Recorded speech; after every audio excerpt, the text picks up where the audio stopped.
Good morning. It's Monday, February 23, 2026. Welcome to this morning's edition of First Look. I'm Ursula Charles Jr. And I'm Alicia George. Thank you for waking up with us. We trust that you had a wonderful weekend as well. Now let's take a look at the major headlines we're tracking this morning.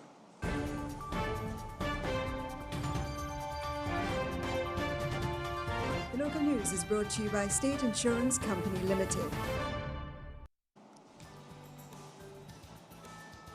In the headlines, NOD says seepage of oil-based contaminants from Cook's landfill now under control in the Hansons Bay area. Prime Minister Honorable Gaston Brown to head to St. Kitts for CARICOM Heads of Government meeting, as an invitation has also been extended to U.S.'s top diplomat Marco Rubio. Interim police outpost to open as early as today in St. Philip's North as part of additional services to be provided to the constituency. And air quality to fall top moderate levels or to moderate levels starting tonight due to a fresh surge of Saharan dust.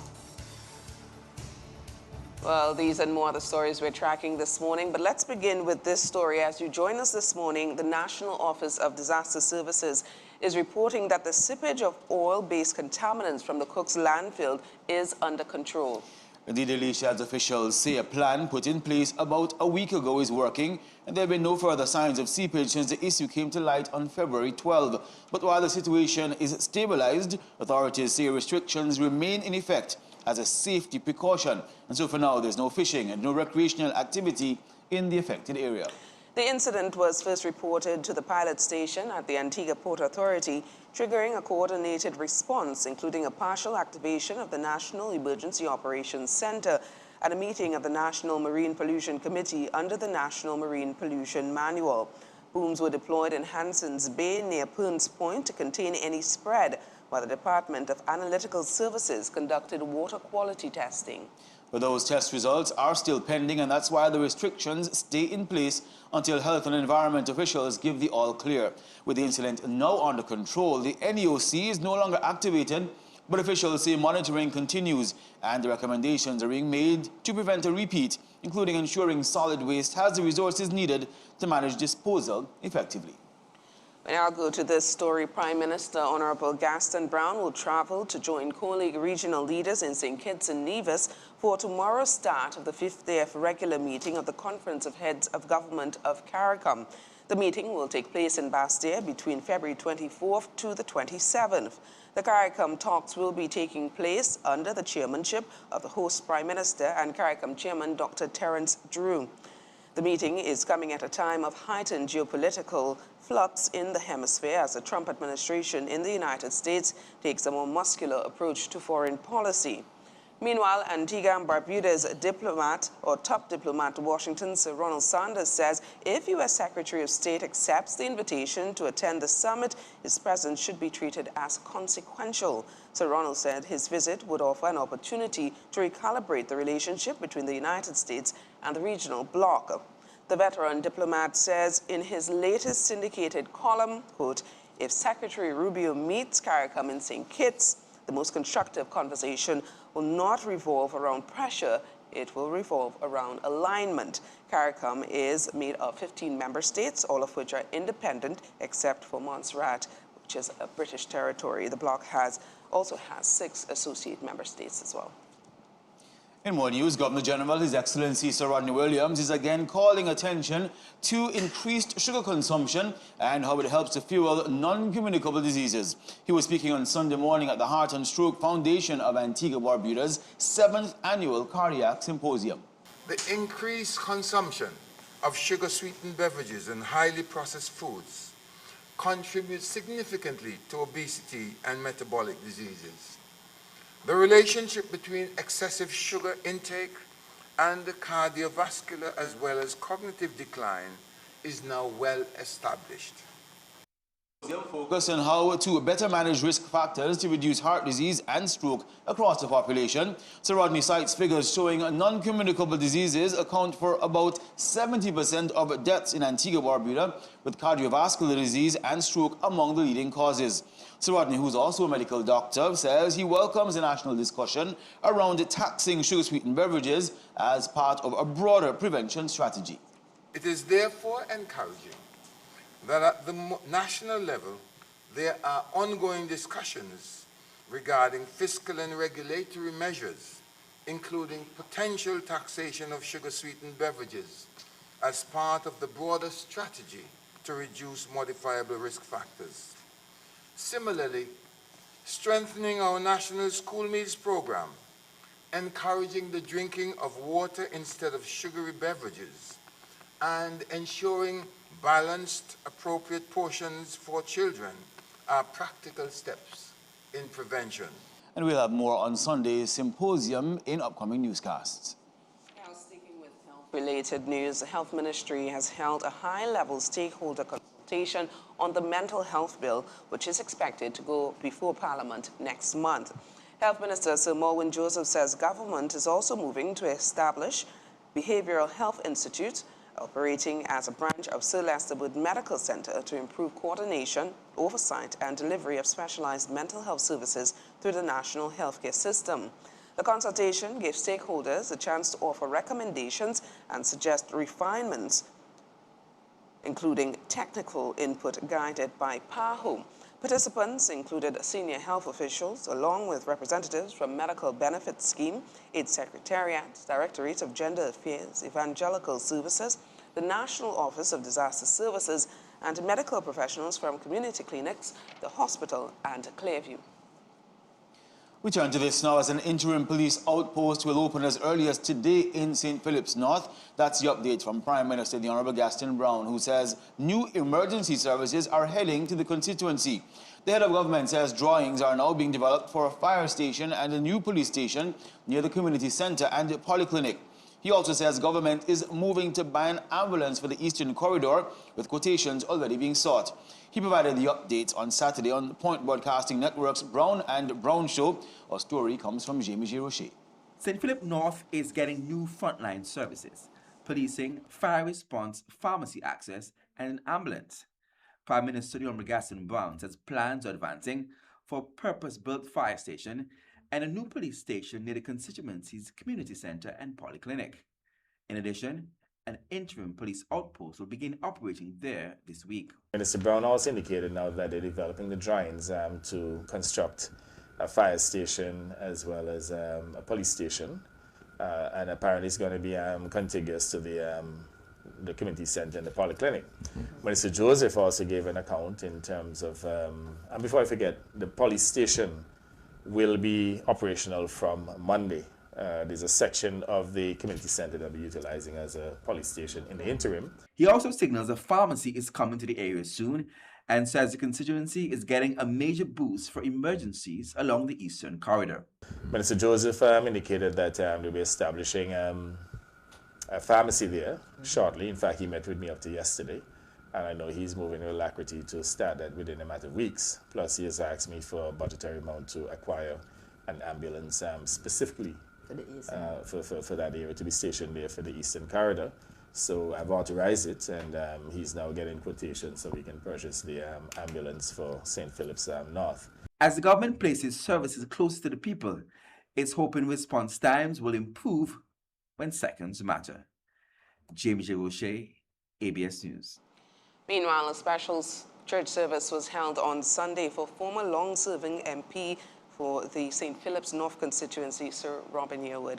Sir Robin, who resigned as MP on Wednesday last week after marking 50 unbroken years of representation, listened as many expressed gratitude for his sacrifice and dedication. At the St. Stephen's Anglican Church, family, St. Philip's North constituents and others gathered to sing his praise. I certainly want to take this opportunity, Sir Robin, to thank you on behalf of the government and people of Antigua and Barbuda for the yeoman service that you've given to this country. 50 years of toil, 50 years of service. I also want to thank the family for sharing him with us. Robin's 50 years of service in the political arena were not without some sacrifice. APUA-PCS may never had born had not it been for Robin's clever leadership.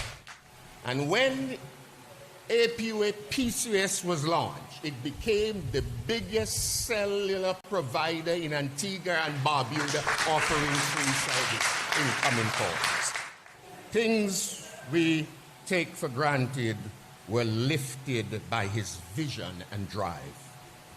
Throughout his career, the veteran politician held several ministries, including agriculture, land and fisheries in 1980, and aviation, public information, and public utilities in 1987. You gave him the honor of fulfilling his dream to be a humble servant of the people. You allowed him to pour out his life in service. And today, we thank you for giving him the peace of knowing that he can finally rest and knowing his baton has been safely passed. Throughout the service, individuals shared stories of the retired politician's character, remembering his humility and kindness. To this now, if you are affected by respiratory issues, please be particularly careful between tonight and Friday of this week. And that's because the Antigua Barbuda Meteorological Service says air quality will fall to moderate levels during this period. It says this is due to the third notable surge of Saharan dust to affect the country since the start of 2026. While the health risks will be low for most people, individuals in sensitive groups such as those with asthma or heart disease, the elderly and children are being asked to be particularly wary. They are being urged to avoid prolonged outdoor exertion. Now, finally, in our local segment this morning, telecommunications provider Flow Antigua and Barbuda has completed a major digital infrastructure upgrade at the Sir Lester Bird Medical Center. The upgrade is now operational, and it presents a $300,000 investment to help the hospital move away from a paper-heavy hard copy system. Speaking at the activation ceremony, Senator Michael Joseph emphasized the value of strategic partnerships, saying, quote, "We are improving operational efficiency, equipping our healthcare professionals with essential tools."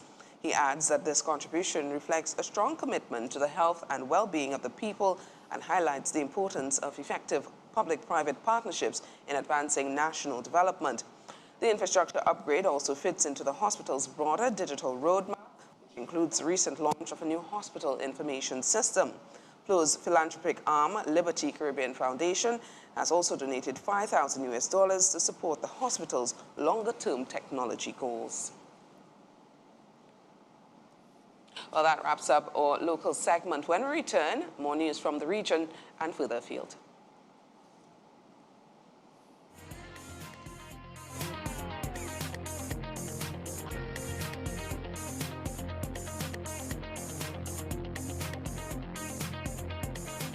For 49 years, state insurance has been more than a promise.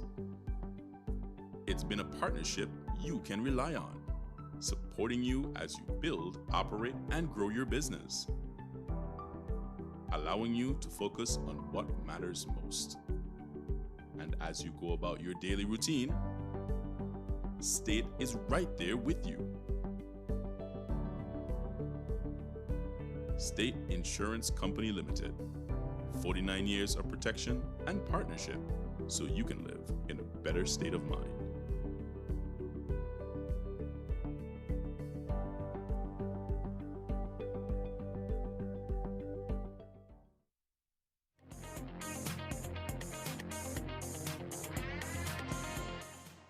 Welcome back. Let's take a look now at the major stories we're tracking across the region. Brazilian President Luiz Inácio Lula da Silva said on Friday that toppled Venezuelan President Nicolas Maduro should face trial in his own country, not overseas. Maduro was captured from Caracas by U.S. forces earlier this year and taken to New York, where he's accused of overseeing a cocaine trafficking network with international drug cartels. He added Brazil cannot accept the capture of one head of state by another. Lula argued that Brazilian citizens accused of crimes and living in the United States should be tried in Brazil, saying he intends to present a written proposal to the issue to U.S. President Donald Trump. Lula also said he wants to negotiate issues related to organized crime, drug trafficking, and rare earth minerals with Trump, whom he has said he is likely to meet in Washington next month. Russian airlines announced on Sunday that they have completed the repatriation of nearly 4,300 tourists stranded in Cuba due to the energy crisis caused by the U.S. embargo. The Ministry of Transport said in a statement on Telegram the airlines have completed the repatriation flights for Russian tourists from Cuba. The last plane landed at 5:27 p.m. local time at a Moscow airport, which had to limit the number of flights due to Ukrainian drone attacks. Sunday's mission represented the final flight within the framework of the campaign that began on February 13. And finally, news we're tracking across the region. Prime Minister Kamla Persad-Bissessar has invited Tobago's Chief Secretary Farley Augustine to accompany her contingent for the CARICOM Heads of Government meeting in St. Kitts and Nevis, which begins tomorrow. At a virtual media conference on Sunday, Augustine said he has accepted the invitation and will engage local officials on the islands to get a better understanding of their governance structure. He said these discussions will help inform the Tobago House of Assembly as it continues to push for autonomy. He described St. Kitts' law as progressive and something Tobago could emulate. To international developments now, Pakistan on Sunday carried out multiple airstrikes on Afghanistan, which the Taliban has said killed at least 18 people, including women and children. Islamabad said the attacks targeted 7 alleged militant camps and hideouts near the Pakistan-Afghanistan border, and that they had been launched after recent suicide bombings in Pakistan. Afghanistan condemned the attacks, saying they targeted multiple civilian homes and a religious school. The first strikes come after the two countries agreed to a fragile ceasefire in October, following deadly cross-border clashes. Elsewhere, New York City has banned non-essential travel as a major storm brings heavy snow to large parts of the eastern U.S. The travel ban began at 9 p.m. local time Sunday and runs until midday today. It's the first time in 9 years New York City has been under a blizzard warning. More than 5,000 flights into or out of the U.S. have already been cancelled for today. Winter storm warnings stretch from North Carolina to northern Maine. Well, a wave of violence has broken out in Mexico after the country's most wanted drug baron was killed in an operation seeking his arrest. Nemesio Oseguera Cervantes, known as El Mencho, was the leader of the feared Jalisco New Generation drug cartel and died after being seriously injured in clashes between his supporters and the army on Sunday. The Mexican Defense Ministry said 4 members of the gang were killed during the operation in the central western Jalisco state, and 3 army personnel were also injured. Retaliation for the drug lord's death has seen violence spread to at least a dozen states, with the gang blocking roads with burning vehicles. Cabinet says 25 people have been arrested, 11 for their alleged participation in violent acts, and 14 more for alleged looting and pillaging. It also said shops were on fire and about 20 bank branches were attacked. The U.S. has warned citizens to shelter in place in 5 Mexican states. And finally, Greenland's Prime Minister has asked U.S. President Donald Trump to talk to him instead of making random outbursts on social media, after Trump said he was sending a U.S. hospital boat to, quote-unquote, take care of people on the island. Trump wrote on Truth Social that he was going to send a boat filled with medical supplies, alleging many people on the island are sick and not being taken care of. Well, Jens Frederick Nielsen responded, quote, it's going to be a no thanks from us, end quote, and said that Greenland provides free health care for all citizens, unlike the U.S. Trump has long coveted the vast Arctic island, but conceded in January that he would not take it by force after previously refusing to rule out doing so.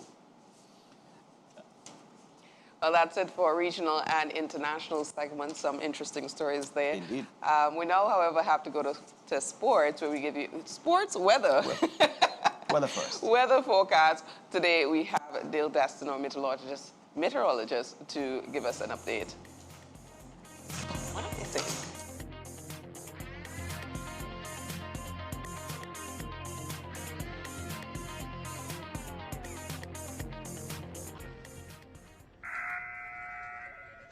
Why is your phone making that sound? Girl, you didn't get the warning. A tsunami is coming. We have to get to higher ground now. You know I'm not on Facebook and all those social media stuff. Facebook? I'm not talking about Facebook. Look, girl, you better get with the technology and get the CAP app on your phone. You get a warning for any kind of disaster as soon as the authority knows. What? The app on your phone. Come, let's go. I'll wait for the news. Me gone. Go ahead. Don't be left behind. Be alert. Stay ready. Get CAP. Be prepared. A message from NODS and the partnership between UNDP, SEDIMA, OCHA, IFRC, and funded by European Union Civil Protection and Humanitarian Aid. Prepare Caribbean.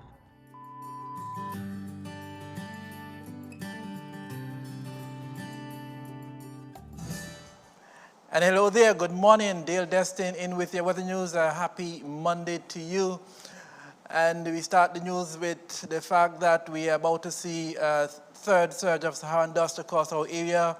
It will cause the air quality to fall to moderate levels.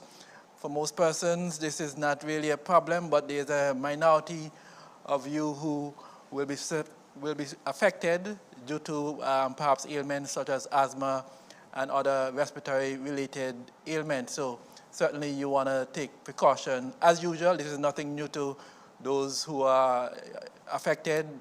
This is something we see annually, and the dust season, as we may call it, generally starts somewhere around mid-February and go deep into the year as we see these surges from the Saharan Desert moving across the Atlantic and reaching the Caribbean area and even beyond.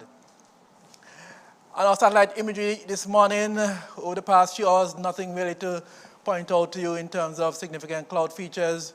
Conditions were generally tranquil. As we take a look at the radar imagery for rainfall accumulations, this is for the past 12 hours from 5 p.m. last night to 5 a.m. this morning. And we saw some rainfall across the area, but generally not amounting to more than a millimeter or so. As we take a look now at the low temperature for last night, it ranged between 22 and 75 degrees Celsius or 72 and 77 degrees Fahrenheit. Fairly comfortable, perhaps too warm, maybe for some persons in those areas where you would have had a 25 or 77. Perhaps you may say that it was a bit on the warm side. Let's take a look at the forecast for today. 20% or slight chance of any showers taking place. The high temperature should rise to around 31 degrees Celsius or 88 degrees Fahrenheit. The winds are going to be picking up, and so you'll notice that out of the east-southeast at 10 to 18 miles per hour. Tonight, the probability for showers will rise to around 40%, and the overnight low temperature should fall to around 23, perhaps 22 degrees Celsius, or around 72, 73 degrees Fahrenheit. Marine conditions, well, conditions are generally safe at this time. At best, some caution should be exercised out in open waters, but generally safe conditions should prevail for today. That will change as we go into the week. So by the time we get to Wednesday, we will see not only the surfs rising above normal levels, but the waves in open waters are also going to rise to above normal levels. And so for the latter half of the week, we are likely to issue advisories not only for nearshore areas with respect to beachgoers and those using the coastal areas, but also for open waters in terms of fishermen and other mariners where the seas are going to become hazardous. So stay tuned for that. We'll be guiding you accordingly, but from around Wednesday onwards, the winds will pick up further, and we'll also see swells coming into our area.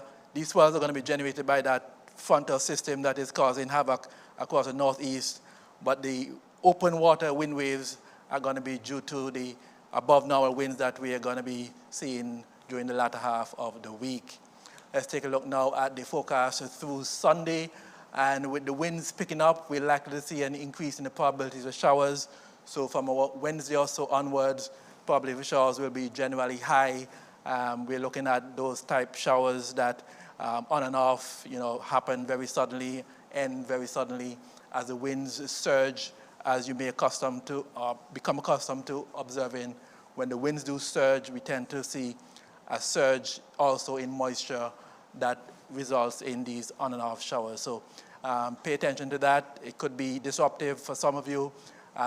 When it do happen, it will also cause a surge in the winds, gusty winds. Winds could be gusting to near 30 miles per hour. And that's it for this morning's weather presentation. Dale Destin wishing you a wonderful week. Bye-bye.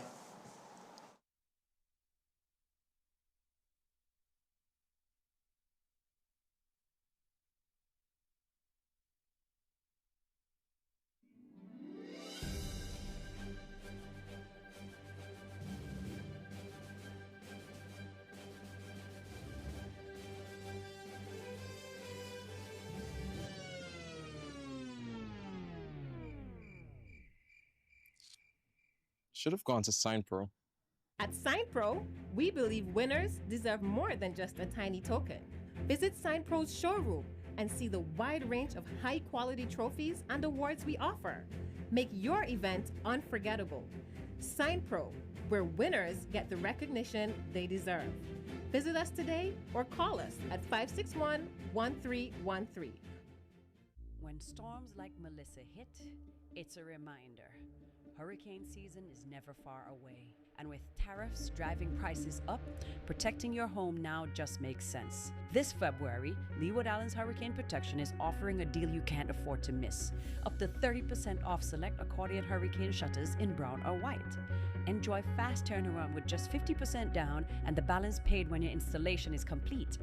This inventory was secured before tariffs took effect, so stocks are limited. Call today before this deal is gone.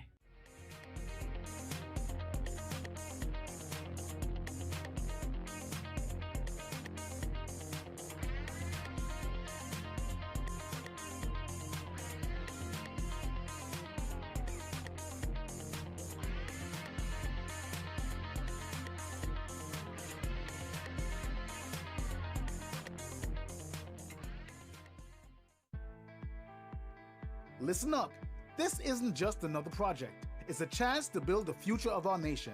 The government of Antigua and Barbuda has secured major investment through the Caribbean Development Bank to rehabilitate our nation's primary roadways, and we want our experts leading the way. We are officially calling on all local contractors to step up and submit your bids. This is your opportunity to put your crew to work. Grow your business and build the infrastructure that will protect our roads, homes, and businesses for decades to come. The funds are secured. The projects are ready. We just need you. Visit ab.gov.ag right now for full bidding details. Deadline for submission, March 5th, 2 p.m. Let's build a stronger Antigua and Barbuda together. This is a message from the government of Antigua and Barbuda.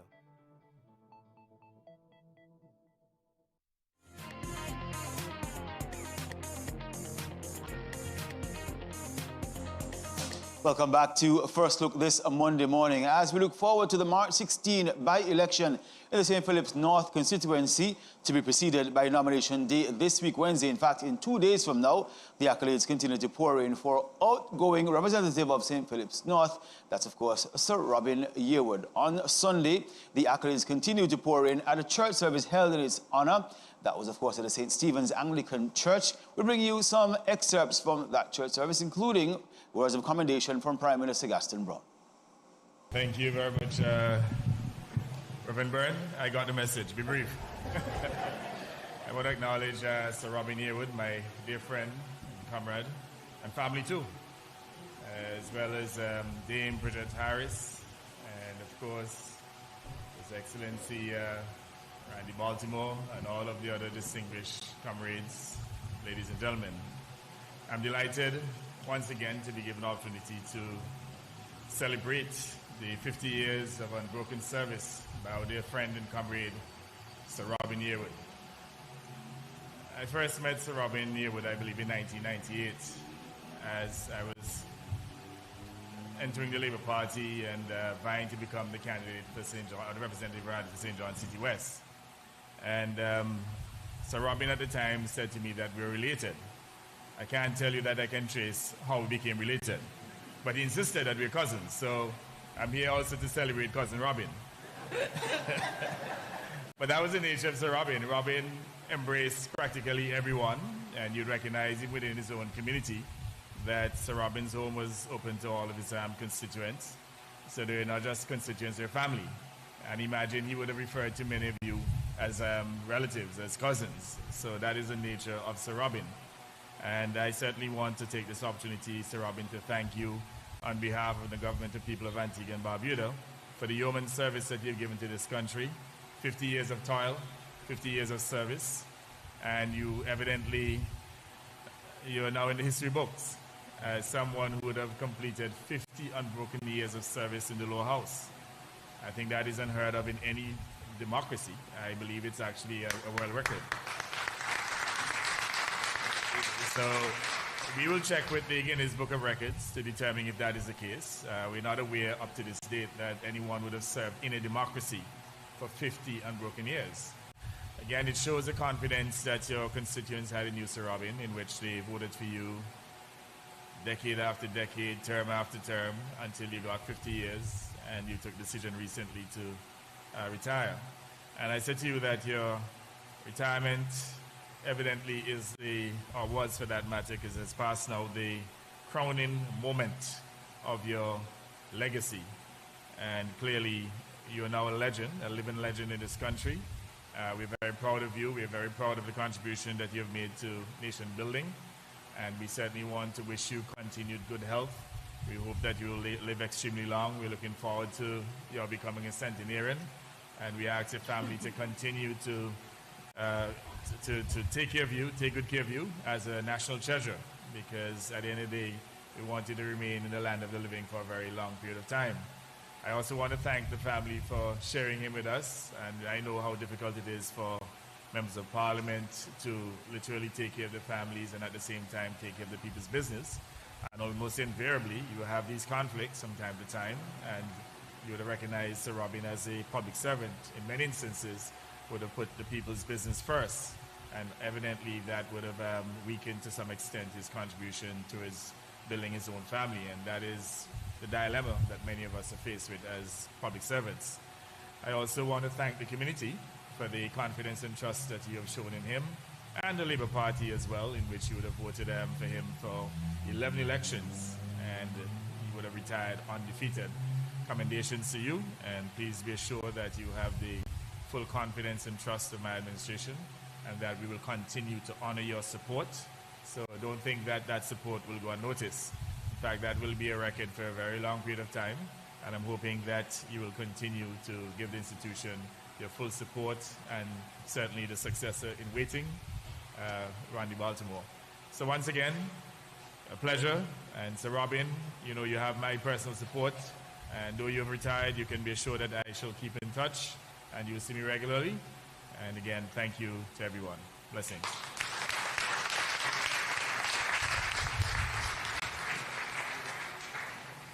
Thank you, Prime Minister.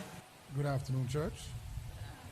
Let me first say, some men serve for a season. Sir Robin has served through generations.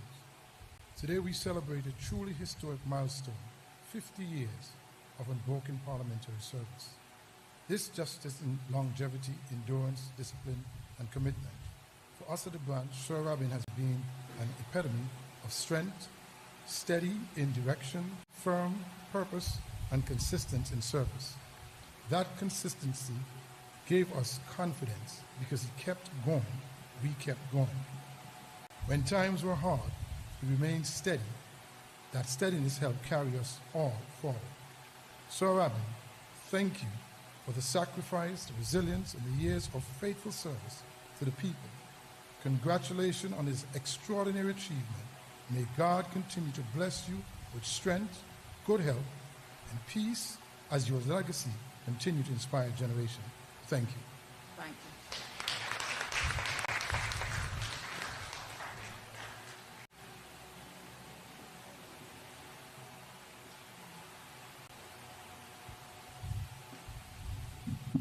Afternoon, Church. All protocols established, observe. I chose to write what I'm going to say, and I tried to condense it to one page, because if I begin for the next 24 hours, I can speak about Sir Robin. Life, community, religious, ministry, elections, whole 9 yards. But I'm glad that we're here to celebrate a life that has lifted us. When I was just stepping out of my teens, Sir Robin came to me and said, I keep hearing your name everywhere in the village. Come work with me. I did, and never looked back. We started in a tiny office upstairs in the old Cable and Wireless building on Long Street.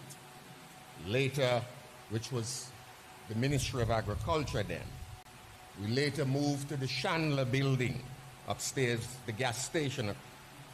Then to Telephone House, across by the big church, another tiny office. And finally, to the old men's building on Thames Street after Sir Robin purchased those buildings. And so we keep changing and moving.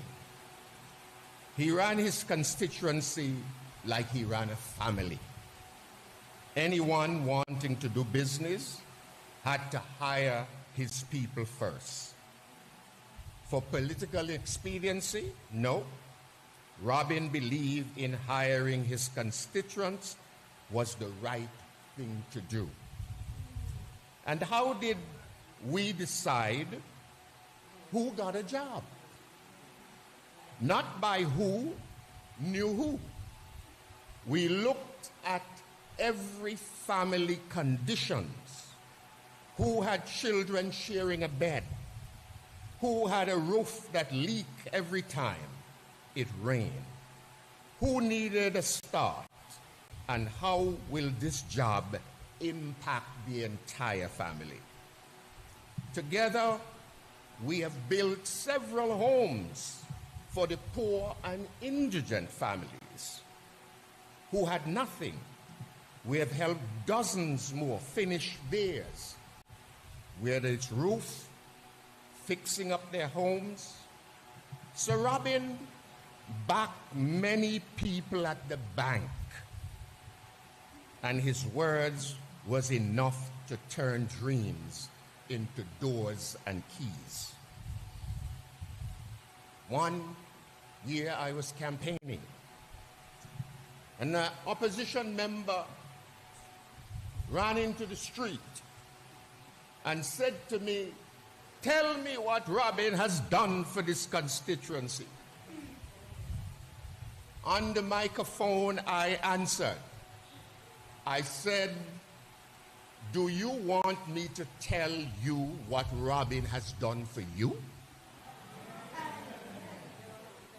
And he retreated back to his gallery.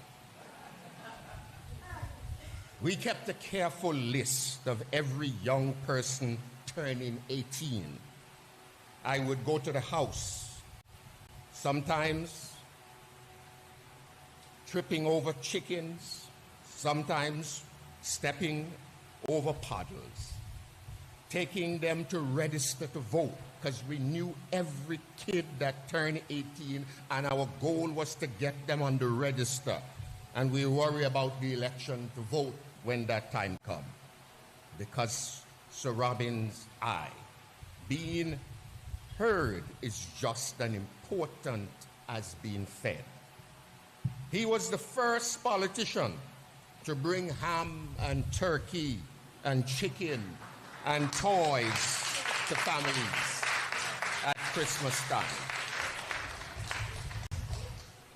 Some may laugh at that, but tell that to the mother who could finally see her child's eye light up like the holiday we were celebrating. And the nation benefited too. Telephone lines, cellular phones. As a matter of fact, APUA PCS may never had born had not it been for Robin's clever leadership. So Robin knew that some colleagues had interest in the cellular business. And so Robin organized, landed the equipment at the port, and then go to cabinet to ask them to back the loan to purchase them. Because he said to me at that time they couldn't turn me down. And when APUA PCS was launched, it became the biggest cellular provider in Antigua and Barbuda, offering free service incoming calls. Water, electricity. As a matter of fact, Every house in this constituency got a telephone. And Prime Minister, I kid you not, people next door were calling each other saying, may I beg you to, Saul.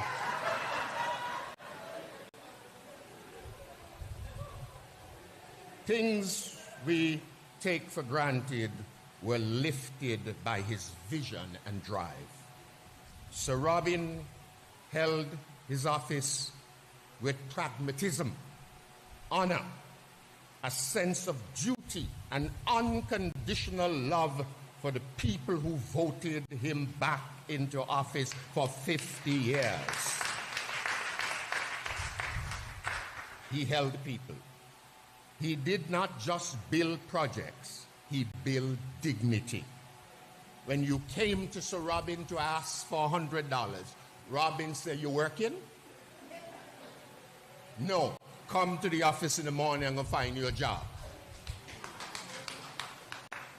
We drove through, we used to boast that any time you drive through this constituency at 9 o'clock in the morning, you couldn't find any young people lying in. Every one of them was working, and who didn't want to work, I picked them up, we carried them to police, we carried them to defense force, we put them to work because of the dignity of work and to be able to help your family. And Sir Robin also said to each person he helped with a job, when you get your first paycheck, don't go to Hani or Hadi, come to me, we send you to chop off a piece of land.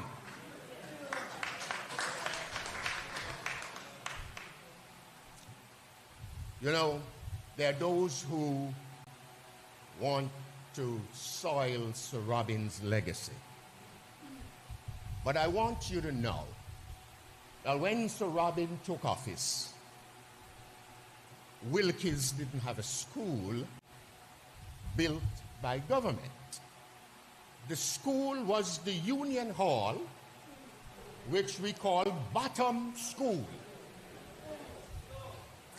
And the Anglican church room, St. Bartholomew, was the school for seniors we call Top School.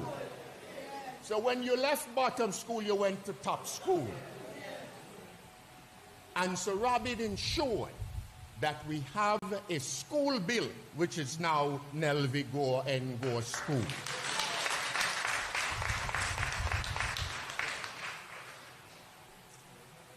When the clinic at Carter's Hill burned down, we had to move the clinic to the Union Hall in Wilkes.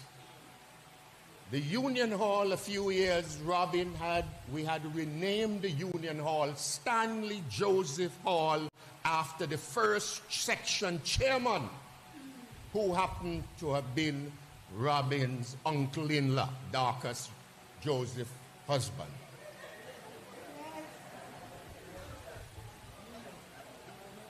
Newfield didn't have a school.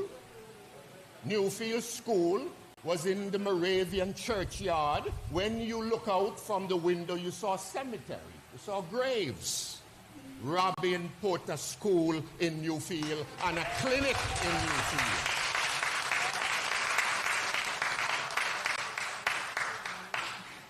Pipe-borne water. You could apply, but you'd never get a pipe because there was no pipe run throughout the village. Robin ensured that pipes were run throughout the villages, so who wanted water in their homes could get it.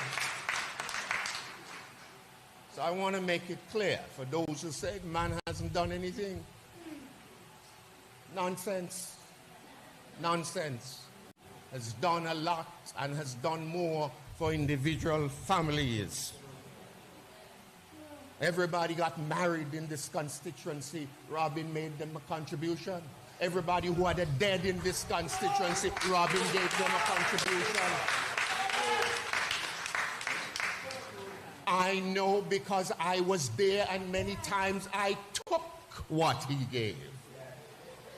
Many of the old folks, Robin supported them, supplement their monthly check.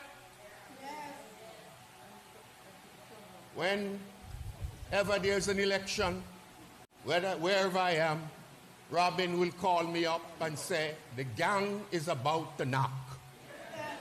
Or the fat lady is about to sing, make sure you find yourself home.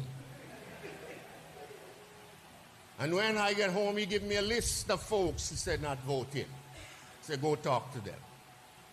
And one particular lady, I went to see her because didn't want to find out why she wasn't voting as a staunch supporter. And she said to me, well, he used to give my mother a $50 a month and he stopped. But we were in opposition then.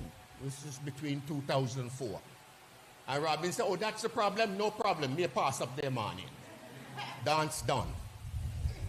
Dance done.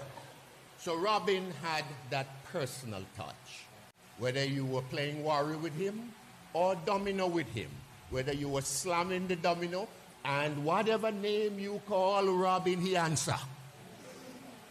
Never, never, ever not answer. When Robin acted as Prime Minister, we said, well, Robin, you have to get the police to drive you in. He said, no. Robin refused all of that. It's a very simple, ordinary man. Loved to go fishing with the fellas. That was our representative. And I say to you, if Robin was running again today, he would win.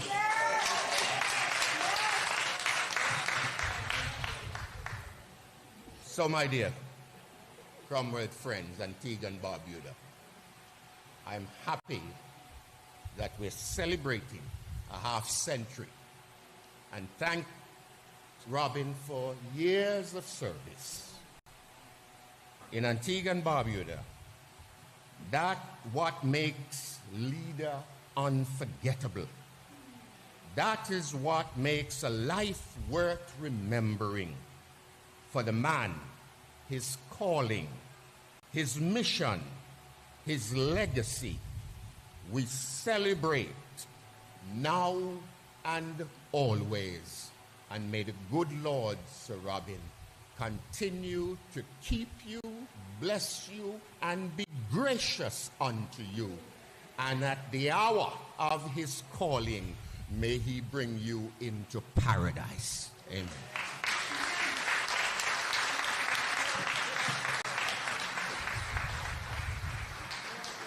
We're glad he only had one page. We'll now have remarks that will come from Mr. Brown, Mr. Randy Brown. And Mr. Brown is the caretaker, Baltimore.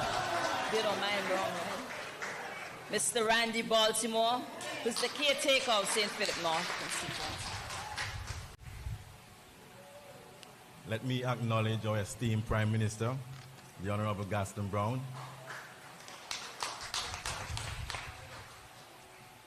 Also, our Chairman of the branch, Mr. Fitzgerald Lewis.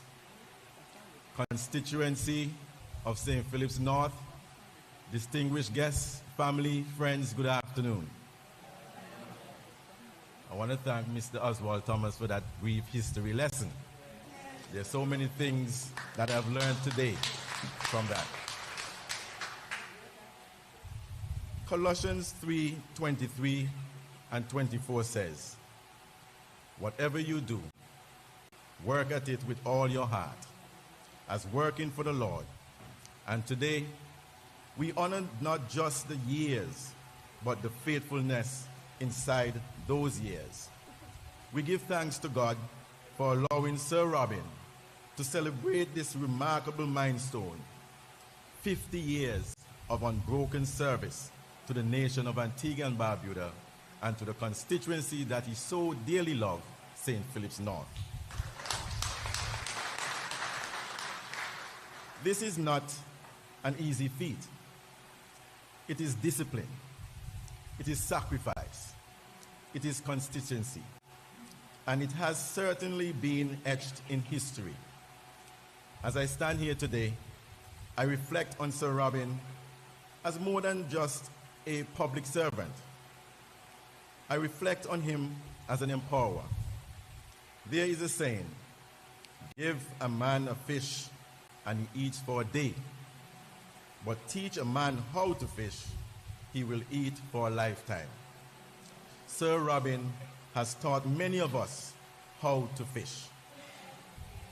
Through the job opportunities, by providing steady work, opening doors, and creating pathways for the people to build a life, support their families, and stand on their own 2 feet. I can go on and on because trying to fully capture 50 years in a few minutes is almost impossible. To truly encapsulate 50 years of impact, we really would be here all day. So today, I'll keep it simple and I'll keep it sincere. Thank you, Sir Robin. Job well done. May God continue to bless you, strengthen you, and reward you for a lifetime of service. And Sir Robin, let this be said plainly. Your legacy isn't only in what you built, it is in the people you built. Thank you very much.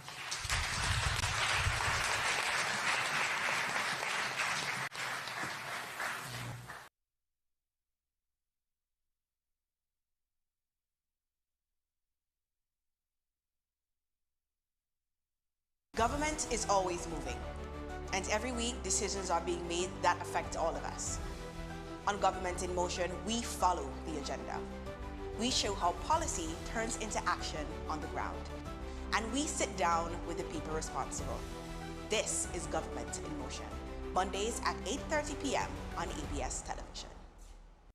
When evening falls and shadows play, we flip the switch, you light the way. You power dreams, our hopes, our lives, a steady force, a trusted light. From every source you make the way, working hard to serve us every day, turning challenge into water flow, pushing forward, steady as we go. APUA, united in service, we rise with you, bringing the best of what you do. From power to water to every device, you are the pulse of our land, necessary for life. APUA, united in service, we rise with you, bringing the best of what you do.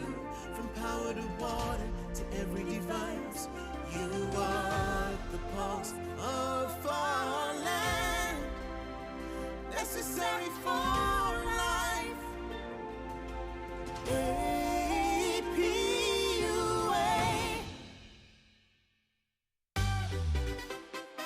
Hello, this is Sir Richie Richardson. I believe a healthy nation begins with a clean environment. Years ago, before weed whackers and lawn mowers, we used to use something called a licker.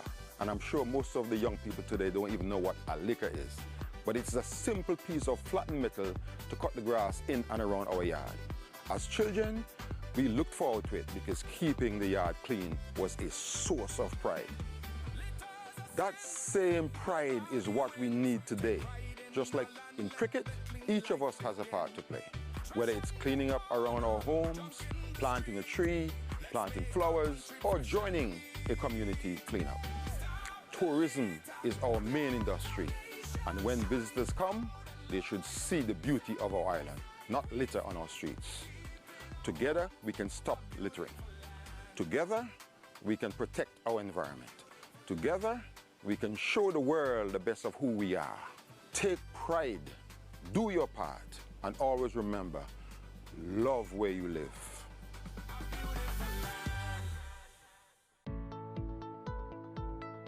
Seen an environmental issue that needs attention, or have questions about a project in your community?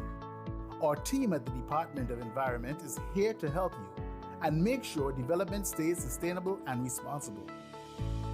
Visit environment.gov.ag and head to the contact page. We're ready to assist. And now you know, this has been a Government of Antigua and Barbuda Public Information Update.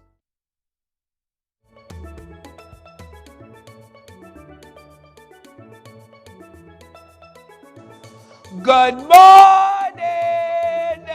It is a wonderful morning right here on Antigua Barbuda today. I'm Steve Freeland Jr. Yes, good to be back. And it is birthday, so happy birthday. It's the Anja birthday corner. Happy birthday, happy anniversary, whatever it is you're celebrating. Congratulations. I hope you had a fine weekend doing so. So let me get with my little list this morning. Let me say happy 18th birthday to my firstborn and only son, Demarius Stevens. You are officially an adult now, 18 years today. You have made it thus far, thanks be to God. It's only the beginning. I pray God guide and protect you as through your blessings and put blessings over you. Always and always and always. Greetings coming out from your little sister Amira, your aunts, cousins, uncles, and grandparents. And we love you, we love you, we love you. And may your day be filled with joy and love, Demarius. Happy birthday to you. Happy birthday to everybody else who was celebrating. All the fine folks who have been celebrating over the entire weekend. Remember, it is all courtesy Angel's creation. There is a sweet delight in every single bite. 7203099. Anja. Okay, that's all I'm going to say. So, folks, stay with us. We've got more coming up. Remember to email us at programming@ab.gov.ag 2 days in advance. Get the picture, send the greetings, the date, everything. We got you covered. All right? Stay with us. We got more right after this.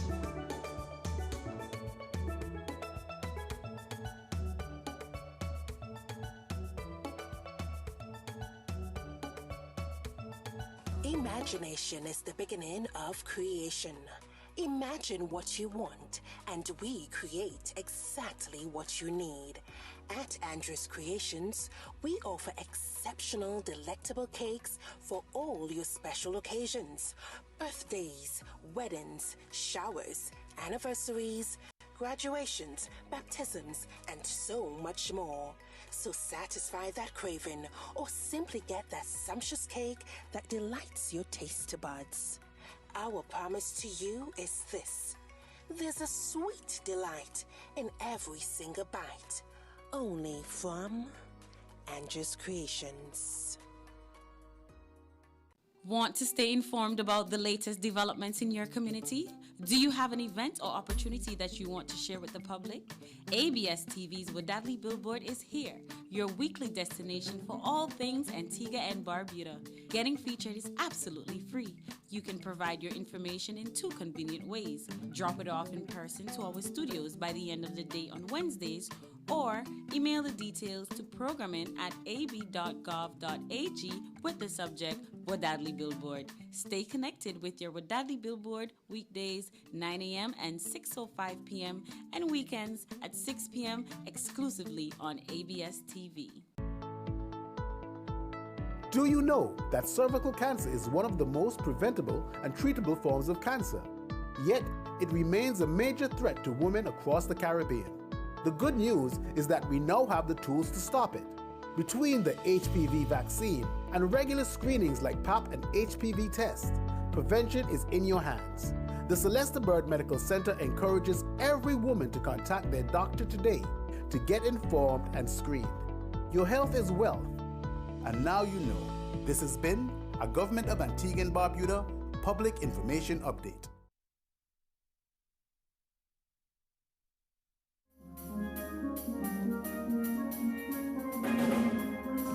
Good morning, Steve. I should not be saying the good mornings. I did a lot of talking last week. Good morning to you guys who are watching at home. A lot. For me, you, Ursula, Elisha, everybody. And that is beautiful of you. None of the people tired. So you need a vacation now? I need one. A rest. How was your vacation, Steve? Well, you see, after traveling to Dominica for doing my studies for Booyah and Carnival, because I do 2 travels for studying, like everybody else. So I went with my class, and it was like a field trip, and we do enjoy the culture, the rich history. So everything you see that we did, it's like studying maths, English, and how they put on costume, and how they jam on the street, and see if we can bring it back here to Antigua. So were you able to stop by any performing arts school or anything of the sort? Of course. Went by a mass troupe and see how they put glue on top of the piece of wire and feather and bend it. And we understood that part. And then we went by the bands where they were on the street and they were performing at a particular time. So the level of the music, the the level of volume, how the truck set up to everything, and we had to do the algebra to work out why this should be this way when we get back to Antigua. So we did all that. Oh, so why it should be this way, and Z, you're back. Mm-hmm. Okay. Well, you know what? We are going to get inspired right away because I'm sure many persons would have kept up with you on social media, so they're quite up to date. But if they're not, they just got a whole algebra, English, culture, all sorts of lessons. I did one thing that I would never do again. It was my first time going to a river. I stayed in the water, let the water beat me, rush down on me for about 45 minutes. And that was my first and last time doing so. Because the water been cold, couldn't walk after that. Oh my. Couldn't walk after that. It was so serious that I couldn't go. I went into the sun right away, but then somebody ever said, crazy, that might cause a stroke. Couldn't walk, couldn't tremble, then everything, I feel washed with too much of sins. Oh, wow. Well, you are blessed, sanctified, and back. And for those who didn't understand, I was sick. Yes, I was sick. That's all I'm going to say. Hey, Dr. Ned, let's get some inspiration this morning.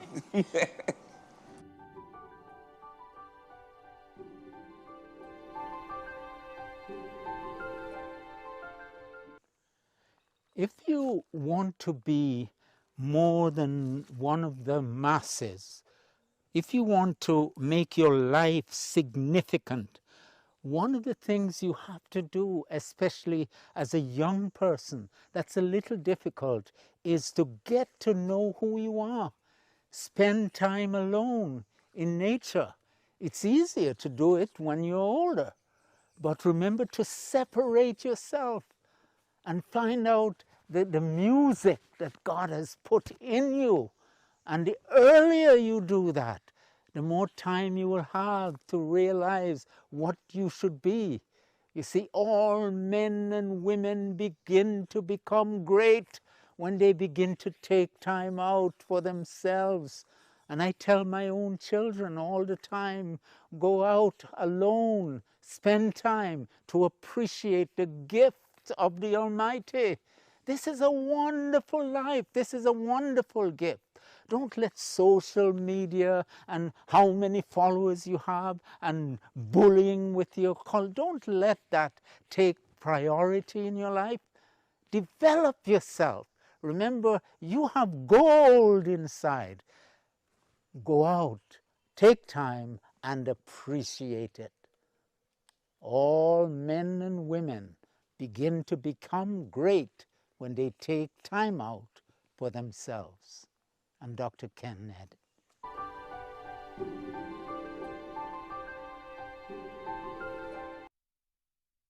Steve, Dr. Ned inspired us, and you were telling me all about your amazing trip and how the culture was so rich in Dominica. And I made new friends, met people from Dominica, met people who visited Dominica for Carnival. Everybody saw, even in the news, the different news clippings and everything.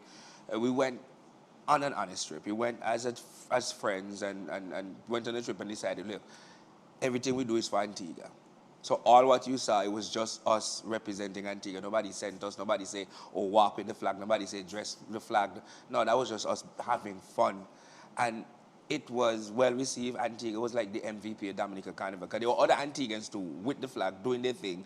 And everywhere you go, the Antigua crew, and everybody just get together and just party. And that's the amazing thing, you know, that's where national and cultural pride starts from. It's something that you have to take responsibility for without someone paying you to do it, without someone asking you to do it. If you're from Antigua and you love Antigua, you take the flag. I remember I was in a Burna Boy concert in Miami, and I was waving my flag, having the time of my life, and then they zoomed in on the flag, and I felt even extra proud, you know? So we have to really take responsibility. And speaking about culture, we're still in Black History Month. So we have our proverb for today, I believe. And let me tell you, shout out to the team. The proverb for today: black hen can't lay white egg. At least you said it better than I would have Black read hen it. can lay white egg. What's it in English? Appearances can be deceiving. Good things can come from unexpected places. Appearances can be deceiving. Good things can come from unexpected places. Black hen can lay white eggs. I've been hearing about this all week from following on social media. Steve. Yeah, black hen can lay white eggs. Yes. Can lay white. Yes. Yes. I've been hearing about this so much on social media. With black and white and this and that and appearances. It's Black History Month. I remember somebody asking me, one of the guys, part of the crew, asking, wait, this is a Black History Month? Yeah. But we're not seeing and hearing it in Dominica. I'm going to say, yes, we are. It's booyah. Yeah. They're celebrating their history and their culture. history and culture. Yeah. They had a booyah day. They had this, they had that, and the food and the, oh man. And you know, the good thing about this proverb especially, Steve, is that we look at where people come from, their background, and think that they cannot become somebody or they cannot produce quality. You know, there's some people, they look at you and they say, you look like you went to X, Y, and Z school, because they think that that school is prestigious. And then when you tell them, no, I went to some of the others, you know, they say, really? Really? Oh, yeah. Oh, so you speak so, and you do so, you move so, you this so. Yes. Because of the school that black hen can lay white egg. Black hen can lay white egg. So but, that's a really good way to white, look at it. This can lay black egg. Anyway. You know what also happened when you were out, Steve? The launch or media launch of Carnival. We watched that. We watched that. Yes. And you did a very good job. Oh, The Steve, entertainment, you did a very good job. Oh, I'm just kidding. You kept it lively from your outfit, everything, I must say. Don't make me Shout blush. out to Ursil too. Yes. Shout out to the committee too. And that's just the media launch. I think they have a big launch where they have everybody come now and enjoy Yes, themselves. of course. And So they look mentioned out for that would be in April as well. Feel the rhythm. Feel the rhythm. I love where we're trending, you know. We came off of a high last everything year. out. Yes. I can actually, I met a nice doctor from Grenada. Not going to tell you anything else. You'll find her on social media. Would not believe that she's a doctor, but she is. But she traveled for Carnival. She's living in Grenada, but she's from Ghana. Right? And we were talking, we were going back and forth, like, you're coming to play Mass, and I was like, yeah, we would like to do that. But Grenada, that time happened right after, back to back. You know, you have to really plan that. And then I was so proud to be able to send her my schedule right then and there when it came out. And I did a bam, bam, bam, bam. She was like, wow, okay, yes, okay. This is out. I can plan. I can look at it. Yeah, that's good. I felt and good. And we're still in what? February. And it's not only the week of Carnival, it's the entire from May, the pre-event. Everything. The Calypso, the panorama, the crawl. Friday Limes. Yes, the Friday Limes. That will be happening on Redcliffe Street. So I felt good. I'm saying, yes. Yes, we had him now coming. Because, you know, one year I did St. Vincent Carnival, and we're able to see the schedule of events now. And as you can see, we've included even the week before Carnival. Yes, and then you have... months. And you have the months after too, right? Yeah. But I remembered I went to St. Vincent, and then I came to Antigua, and then there was... Because St. Vincent was before us. St. Vincent, St. Lucia, Antigua, and then now most persons are now adding Grenada to their schedule. So, you know, we think that we can't be a part of the mix, but we are. We definitely are part of it. You know, it's just for us to execute what we have in front of us right now, and for the people to participate as much as possible. And the theme of Carnival this year Feel the rhythm! in our bones. As the minister said, it's more about around the artists, the bands, the mass makers, everybody. So it's all about that rhythm of Carnival for making Antigua Barbuda looking good. And before Carnival, of course, we're waiting for Caribana. Caribana is before Antigua Carnival. That's Whit Weekend, leading up to Whit Weekend. And so a lot of things you have no excuse not to be here for the summer in Antigua and Barbuda. The one thing about it is each year we're always waiting on the private entity to release the calendar for us. You know, in the past we were waiting and saying, okay, we're looking at this, but look at us now, May all the way to August. All the way up to August. Yeah, hey, so look, it's gonna be great. I love it. So you can pick and choose, or you can appear, you can make it to most of the events. And most of the pre-events are the free events and that you look forward to. The Jam Corner, the session on Fridays on the corner at Redcliffe Street. The pan crawls. I mean, there are a lot of things you look forward to that you don't have to pay to attend. You can bring your family, you can go on a nice little trip, road trip, and you can attend these events. And they're there for you to see early. So you don't have to ask nothing. And you still have time to get the children enrolled in a I piano know. lesson and a little I know. something to play Yes. math. You have time. So the thing Get is, them involved. what I realize about the committee now, they put that out on the table, but the ball is in our court now as the patrons to decide, hey, okay, all right, you Time to cannot react. complain, they can't say they don't throw the ball over the, and you now supposed to decide, Okay. yeah, boy, they throw this by me now, And, boy. and you don't need a lot of So I money. don't want to hear from none of y'all that can talk about, oh, you not hear this and not see this, and you don't hear this. Listen to me, the calendar is out now. So, you know, people prepare themselves for what you see on the calendars. And for those persons in the diaspora, Yeah. you know where you want to go, you Okay. see what the events you want to attend, just come home. Easy like that. Easy Come like home that. and feel the rhythm. Feel the rhythm. We do have a lot coming up today on the show, though, and But sorry, before that, one thing I noticed on social media over the weekend, people asking about music. yeah. Follow the artists and them, the music and them don't start releasing, you know. Music releasing since December. Yes, I saw. Remember Music they had releasing since that December. one in the what party was it, Steve? Which one? Backyard. In the backyard for. Yeah, with yes. Doyle and them, yes. Backyard Yes. Breakfast Fest. Yes. So there was one that Young Island Prince Island released. Prince did. I know Claudette Claudette has Peasers have released. songs. So you have more coming. Gina, we got Yes, Dior, Dior. that Bon You. There are few songs out. The Young Lyrics, I have one out too. So songs are there. Songs are there. So people, you have to research and look to, because they're there on social media. They're there on YouTube. So you type You have in to and make you an find extra them. effort to Make listen that to effort them. too. The ball is in our court now, you know. They don't throw the ball over and say, hey, bam, look the schedule. Caught it. All right. Stay with us, folks. We've got more coming up right here on Antigua Barbuda. Today, we have Clement Samuel, the chairman of Fitches Creek Residents Association. We're going to find out what's going on Water Lily Day, okay? Right after this.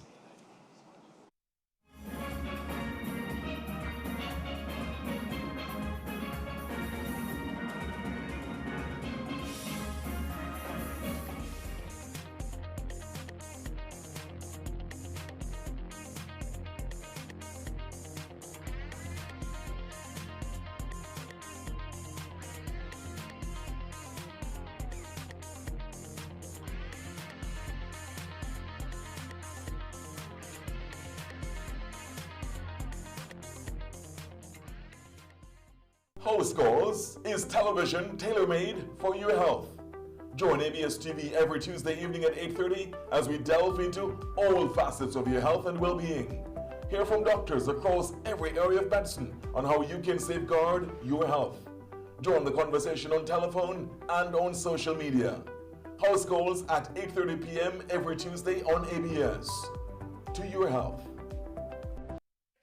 Visit myinethome.apua.ag to view your iNet home internet and landline bills, make payments, and manage your account details. To sign up, visit myinethome.apua.ag and get a recent bill to fill in your required details. Look out for more exciting updates from iNet Home in 2025. We're just getting started.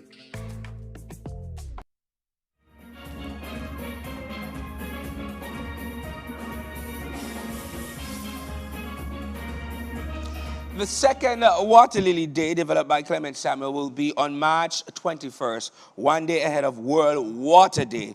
And he is right here with us to tell us more about this. And then when we say good morning to you, Mr. Samuel, good morning, sir. The second time around. And just tell folks why Water Lily Day was created. Well, basically, last year, I started an initiative to try and get more people into their gardens and to try something new.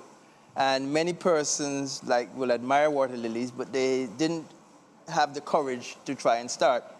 So I decided to come up with the idea, celebrating World Water Day, to have persons visit my garden and look at the water lilies that I do, and I have probably over 20 different varieties and colors. 20 different varieties and colors. Yes. I didn't know they have 20 different varieties Oh, and colors. yeah, there are a lot more than that. But I have that, and I was able to encourage quite a few persons to take the leap and to add that to their gardens. Mm-hmm. And so we're hoping to build on that this year and have more people participate. Now, for the viewers and everyone who's listening and watching right now, how exactly how do water lily improve your water quality? Well, basically, for those of us who understand water, is if you have water and it is not covered, what you tend to have, because we have a lot of sunlight, it tends to get very green and mossy. If you have water lilies, what they do is they cover a large portion of the water, and so the water then becomes crystal clear. You then just have to add maybe a few small fish to make sure you don't have the mosquitoes, and you can transform your garden into something really magnificent. Now, this is something like aquatic agriculture. And how can this improve, especially with food security here in Antigua Barbuda, with the water lilies, wetlands, and everything? Because what you're talking about is so important. It is. It is one big connection to the ecosystem. It is. So basically, living at Fitch's Creek, we are part of, an ecosystem which includes some swamplands, which includes the water runoff from major parts of St. John's. And I think that by having persons understand the beauty of water lilies, how you can grow them, lets persons hopefully stop, think, and say, hey, look, we have got to be understanding, we have got to have a better understanding of how our wetlands play a part in our ecosystem. And hopefully, if you start from that process, persons will be more protective of our environment. Now, let me get the picture back up again. You can tell me what type of water lily is this? Because this is the one that I see a lot, but you tell me that there are about 20 different, you have 20 different types of water lilies. Okay, I'm just looking at that one there. It looks to me like something called Islamabad. Islamabad? Change the shot, let me see if it's the same thing. Yeah. Islamabad? Yes, that looks like it. Okay. Okay, and this is purple. It's a day bloomer. It's the picture there is a little bit different, but it has something what you call a mottled leaf, all right, or a variegated leaf, and it has a tinge of purple in it. I see that. So, okay, that's the same one. No, that's not the same one. That's not the same one? No, you see, no, that's no, just, no, I would look at it and say it's the same. No, that's not the same one. So this one is what though? That one there looks to me from here like it's what's called Excalibur. Excalibur, that's a heavy name. It's a sky blue water lily, one of my favorites, and it flowers practically every day of the year. Every day of the year. Yeah. And with the water lilies and nice little fish in the pond, like in the copper, because people like you get the copper, that's very, very important. Why is it, no, the importance of having that in a copper, no, let me get to that part. That particular copper that's being shown is actually a plastic one. It's plastic? That's plastic? Yeah, that's plastic. Okay. That's plastic. And I think people are just nostalgic about the old coppers and the fact that they went back to plantation days, and so people are nostalgic about that. But the thing about a copper that size is just basically something that looks aesthetically pleasing for your garden and contains enough water and enough depth for you to get the water lilies to propagate well and to flower within a month or two. Wow. So what role can communities, policymakers, and investors play in protecting wetlands and expanding sustainable aquatic farming? Because it is so important. Oh, this is a different one. It is so important. What roles do you want everybody to play so these things can be profitable, especially with food security in the latter future? Well, I think that, being from Fitch's Creek, we are part of what we call the NINEMA, which is the Northeast Marine Management Authority. Yes. And I think what the officials and the technocrats are trying to do is to try to make us understand as a people that the world is, should be a sustainable place. We can't continue to litter. We can't continue to just take our environment for granted. You said, the fact that you can do things like water lilies, it shows you that things like hydroponics, aquaponics, are things which are very closely related and can be used for livelihood. I mean, my good friends at Indies Green, some of the proponents of things like that. But I think more importantly, what you want persons to do is to understand that as citizens of Antigua and Barbuda, we each have a responsibility to protect our environment. And certainly the wetlands and our ponds and are all part of the environment that we need to protect. Now, what if Water Lily Day becomes a national event? What impact do you hope it will have on our environment, awareness, youth engagement, and sustainable development in this country? Well, from my point of view, what I would really like to see is if we could have a National Water Lily Day. What I am hoping that we could achieve is that different communities would adopt the various ponds and waterways right across the island. I think if we have that kind of awareness, then certainly persons would start cleaning them. And I think that what would also be a direct result of this is that we would have a beautification initiative. And it would be a case where we are beautifying the place and we don't even realize that we are beautifying the place. And persons will then take those water lilies because there are many different water lilies in many different ponds all around the island. Yes. And so I would love to see something where possibly the government or some other agency take it upon themselves, and just like we have a lighting competition, right, that tends to be around Christmas time, I don't see why we couldn't have a water lily or a pond beautification drive right around the country, identifying all our waterways that we have somehow forgotten, and we could beautify the whole country in the meantime. And water lilies right all year round. So all year round. We've got perfect climate for it. Okay, so tell me this one now. This one is a night bloomer. Okay. It looks like a Texas shell pink. And when I say it's a night bloomer, it flowers at night. So this one would start flowering just as soon as it gets dark. So it'd be maybe from about 7 in the evening, and remains opened to around 10 or 11 o'clock the next day. Okay, so you get to see it in the morning. You get to see it in the morning. All right, let's try another slide before we go. Because I see I had a red one before. This one. This one is one of my favorites. It's called an Antares Red. Again, it's a night bloomer. It has a deep maroonish type color and very, very stunning. This one doesn't flower as early as about 7. It normally flowers around maybe 9:30 at night. Okay. But it will stay open until 10, 11 the next morning. Okay, so you get to see it in the morning. You do get to see it in the morning. And listen, Mr. Samuel, I want to say thank you for being here with us this morning. And let me tell you, when it gets closer to the 21st, you take some pictures and we put all them out that have in your yard. Or we will come and do that little tour. No problem. And then have that and you tell us the difference. Okay. Because then I will get a closer view. All right. Of what is there. So just before you go, I just want to remind persons that World Water Lily Day, which we are hosting again. I'm sorry, look at that.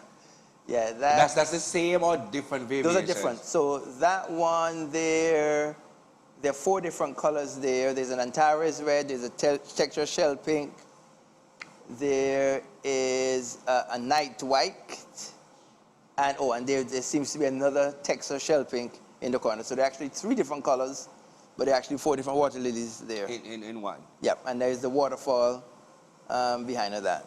All right, so as you were saying? Yeah, so I was saying is we're going to be celebrating World Water Lily Day on the 21st of March. Next month is a Saturday. And I'm going to have an open garden at Fritch's Creek from 6 a.m. to about 2 p.m. Everyone is invited, and there's no cost to attend. So please come and observe. Hopefully you learn something, and you will want to create your own water lilies in your own garden. Yeah, be inspired. All right. All right. And so it's a beautiful reminder that sometimes the smallest elements of nature can inspire the biggest ideas for sustainable growth and food security, especially here in Antigua and Barbuda. Mr. Samuel, thank you for being here, and we're going to continue this conversation, but at your place. All right, in no the problem. garden. All right, take care. Folks, stay with us. We've got more coming up. I'm seeing some guests in the studio. We're going to find out who they are right after this.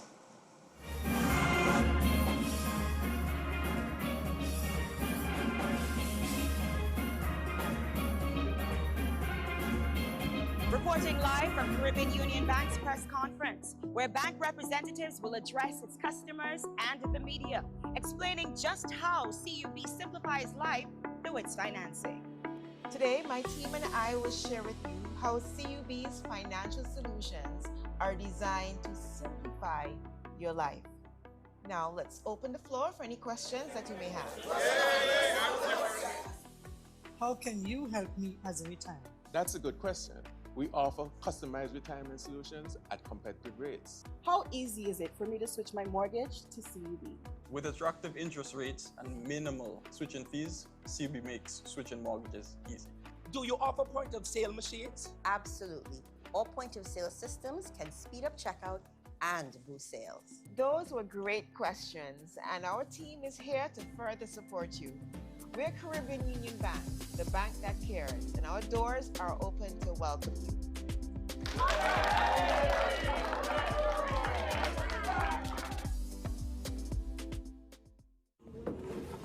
The FIFA World Cup is coming, and all eyes are on Lamine Yamal.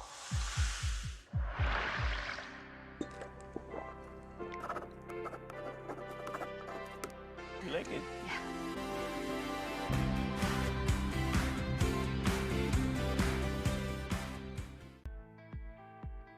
Listen up.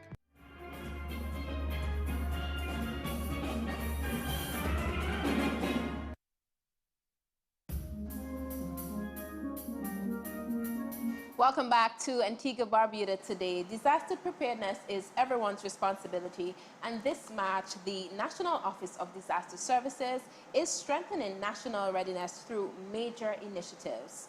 The CERT exhibition and the Carib Wave 2026 tsunami exercise. Now joining us this morning to speak more about this preparedness initiative is Anderson Tuitt. Good morning, how are you? Good morning, I'm doing fine. Awesome, and thank you for being here with us this morning. Most welcome. Now, we just said CERT, and that's where I want to start. Can you explain to us what is CERT and what does it mean for Antigua and Barbuda? CERT is an acronym for Community Emergency Response Teams. These are non-professionals, but they are persons who will receive the same training as the professionals would, and I'm talking like the fire, police, EMS, but in a form that is adaptable to them, because that would not be their everyday work. So it's along the lines of volunteerism.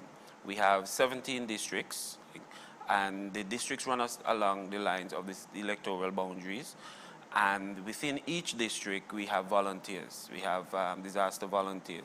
So we train them in that, in CERT, Community Emergency Response Teams, medical, fire, search and rescue. These are just some of the training that they receive. Let's speak about the role of NODS. People hear about NODS all the time, but do they have a deep understanding of what the day-to-day business affairs of NODS look like? Tell us. All right. So NODS, National Office of Disaster Services, is a secretariat. We coordinate. We don't have responders. We coordinate. So when something happens, we pull together the various emergency agencies like the fire, the police, EMS, ABDF.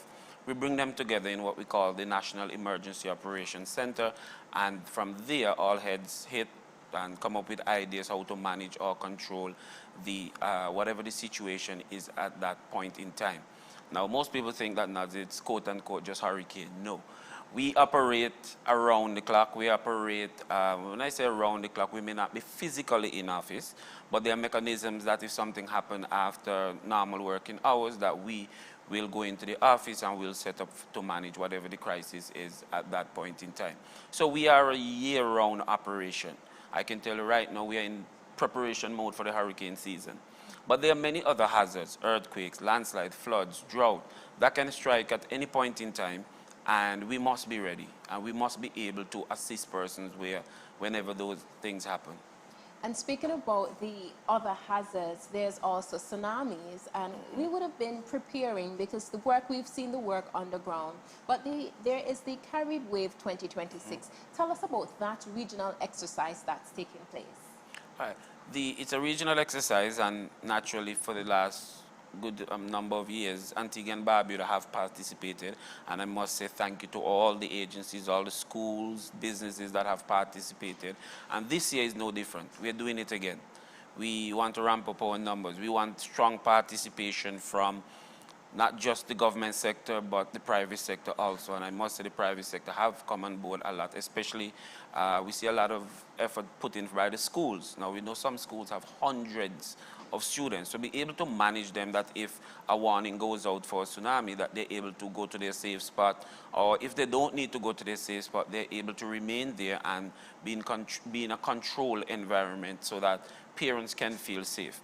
I usually tell parents, there might come a day you may not be able to go for that child, because where you are in comparison where the school is. So we have to trust that each school have a disaster plan to respond should a tsunami alert go out. And that will take place on the 19th of March, and we are asking everybody. We haven't put a time to it, but it should happen around the 11 o'clock hour, little after that, because we're trying to push it as much as possible to the normal realms. So once we get the message from the Pacific Warning Center, it hits the Met Office deal with the information, and they send it to us. We will send it out to the general public, sending out the alerts via the CAP app, or various telecoms company. You'll get it via text message. So these are means that we are using. We're also using the radio interrupts. A number of radio stations do have what we call radio interrupt. So on the time of the day that they're running a program, the interrupts will automatically shut their program out and broadcast that emergency information. Yeah, now speaking about the exercise, how realistic is it? Because, you know, often when we see the exercise taking place, persons are either strolling up the hill, children are having a good time laughing and playing, not maybe taking or understanding the seriousness of it. So how realistic is the exercise? We usually see that, and I guess as humans, when there's no pending danger, that's our normal reaction. But we usually tell persons, take it seriously. Have that in your mind, that it's an emergency. Whatever you do now is what more than like you may do on the day. So we advocate for persons to take the drill serious, get to your higher ground, get to your safe spot, remain there until you get a further message that everything is a stand down, whether it's okay to be there. Because in a real life situation, you might be there for hours, okay? And that's where a person sometimes might get fidgety and may want to say, hey, I am going against the rules. So we want you to take it very seriously, get to your high spot as quickly as possible, remain there, and follow as much instructions that you will receive, as many instructions. And you know, Anderson, as the manager, you have a lot of experience with disaster preparedness. What's one of the biggest misconceptions you find in the public domain? That everything happens like it does on TV. A lot of persons see things happen and they believe, okay, we can get the wheels turning like that. No. Whenever we get a call for a crisis or disaster or an emergency, the wheels sometimes take slowly because we do not have readily available assets that sit down there for us to respond. We have to pull from the government sector. We have to pull from the private sector in order, because of those MOUs we may have signed with the private companies. The wheels take a bit to turn before you actually get things moving. So that sometimes is the problem. People say, oh, you're taking too long. And you don't want to be making those kind of mistakes, especially early in managing a crisis. Yeah, and when we think about our own disasters, we can see that persons, as mentioned, may not take it as seriously. But what are some simple steps persons can take to be prepared as much as possible? I don't know if it's specific to a particular disaster, but just a general tip overall. One of the things I would say at this juncture is the very event we started talking about, CERT. That is how we build community preparedness. Antigua may seem large. It may seem small to some.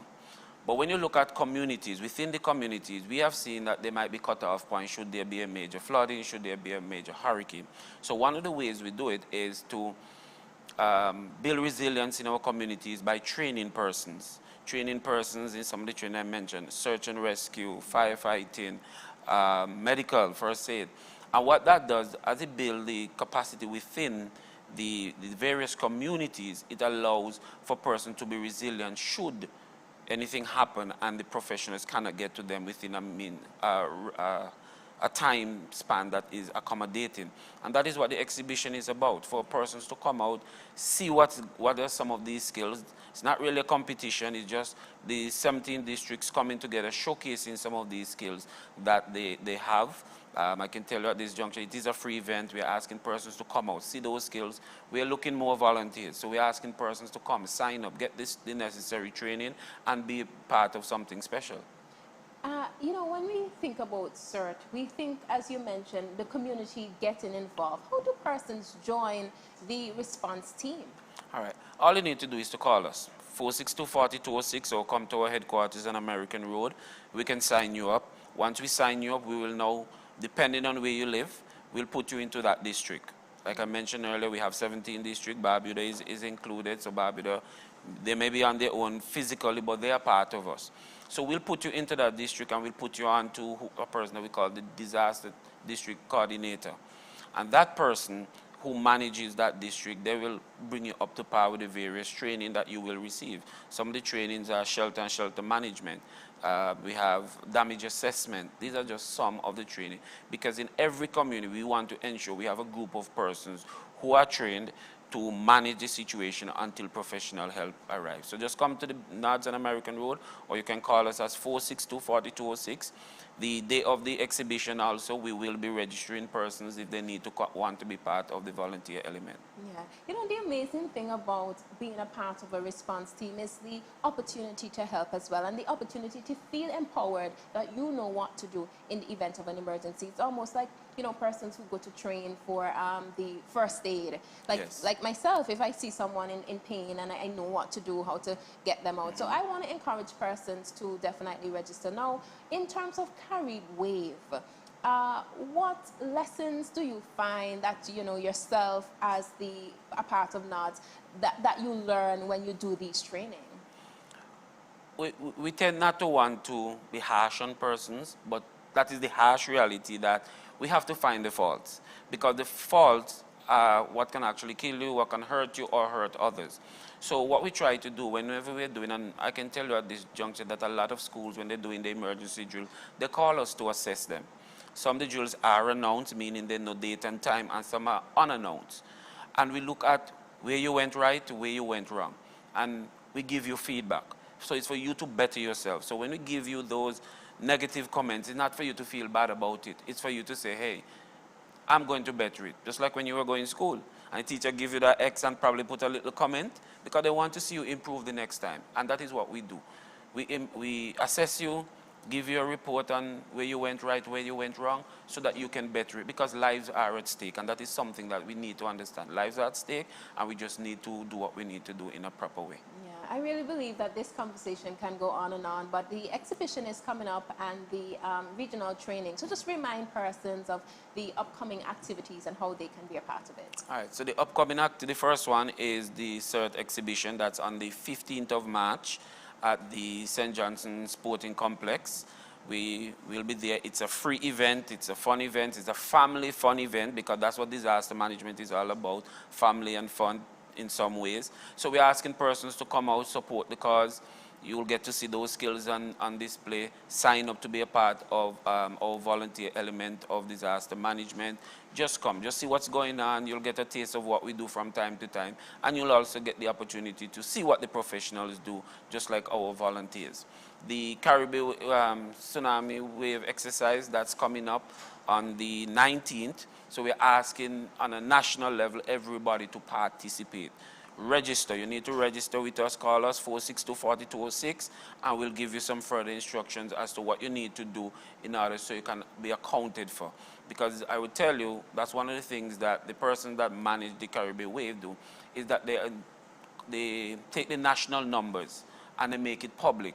So we want to see Antigua numbers grow. We have done it well over the past, and we just want to see it continue grow for participation. So please register with us, be a part of us, come out and support our event on the 15th and the 19th also. awesome. On the 15th and the 19th of March. March. Thank you so much, Anderson. There's one burning question. Usually when we have the tsunami exercises, they are announced. When will we have one that everyone just hears the signs, gets the notice, and just have to follow the protocols that we've then been taught? That's going to take some discussion. I can't say when. Because I can't say when, but that will take some discussion. We can plan that out. That is not a problem for us. But we know what is likely to happen.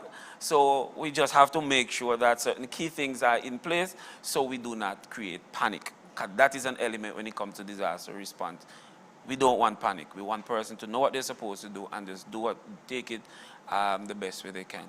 Yeah, that's why you're the professional, because that was a perfect response. Because you don't want to create fear, you want Fear. responsibility. Yes, we do. Yes, well, that's amazing. Now, thank you so much. It was a pleasure speaking this morning. And thank you too for being here. Stay tuned with us here on Antigua Barbuda today. We just spoke to Anderson Tewitt, and he is the Preparedness and Response Manager at the National Office of Disaster Services. We'll be back with more.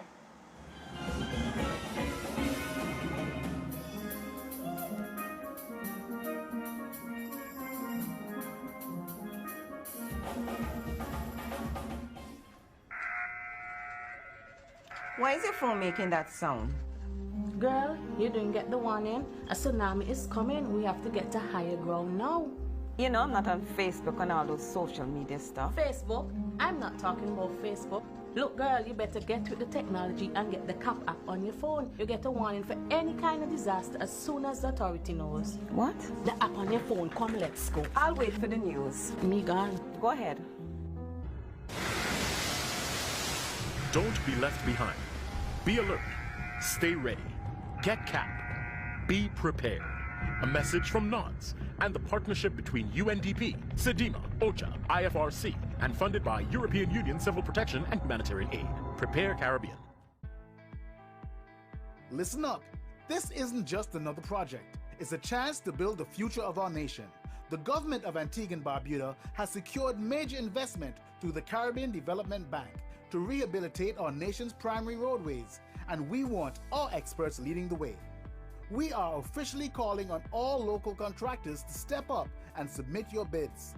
This is your opportunity to put your crew to work, grow your business, and build the infrastructure that will protect our roads, homes, and businesses for decades to come. The funds are secured. The projects are ready. We just need you. Visit ab.gov.ag right now for full bidding details. Deadline for submission, March 5th, 2 p.m. Let's build a stronger Antigua and Barbuda together. This is a message from the government of Antigua and Barbuda.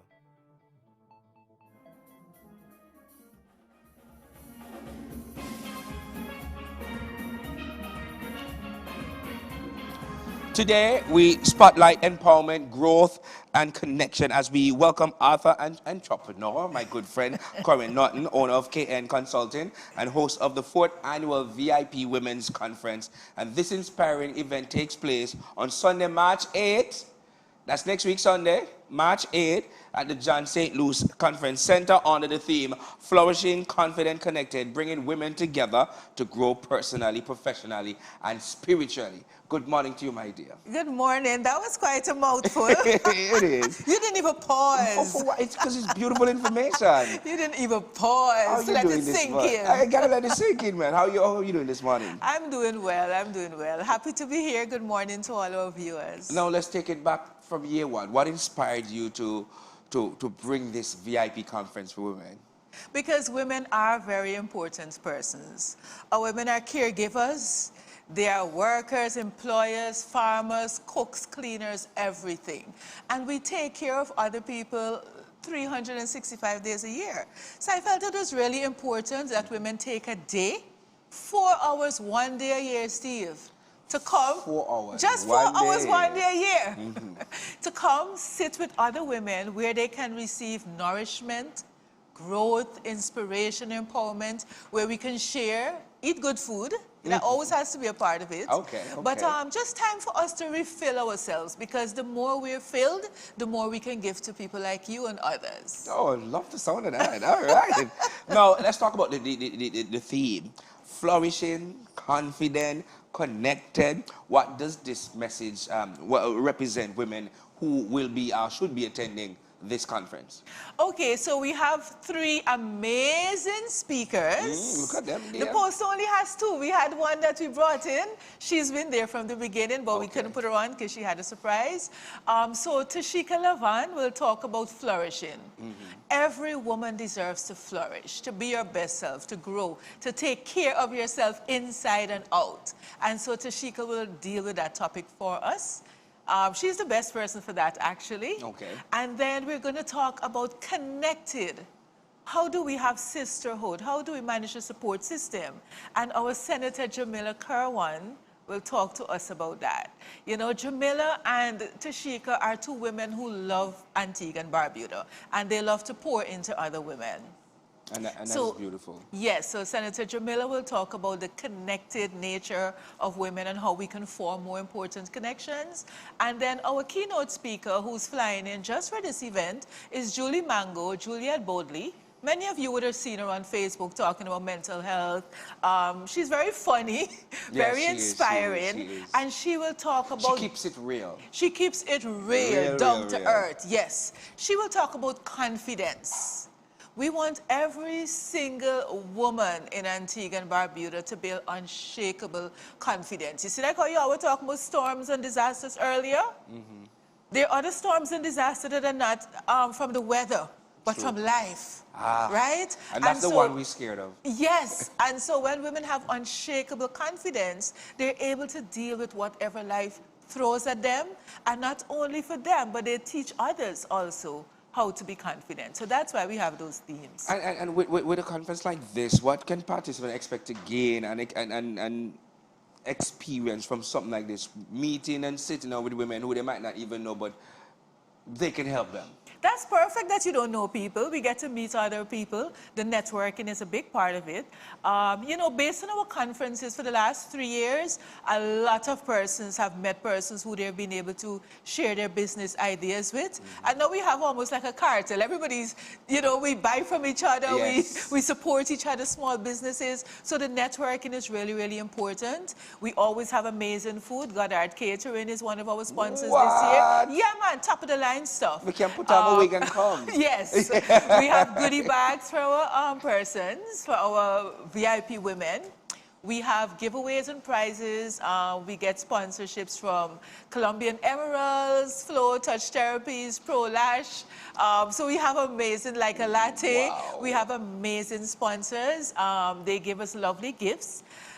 We have the inspiring speakers. Entertainment, Kelly Richardson, you know, he's the best singer in Antigua and Barbuda. And we have other entertainment, spoken word, dancing. So we have a full program for the 4 hours. So it's not just a sit down and come listen to our conference, it's an activity. Yes. Filled with activity and entertainment. Yes, it's full of activity, full of entertainment, networking.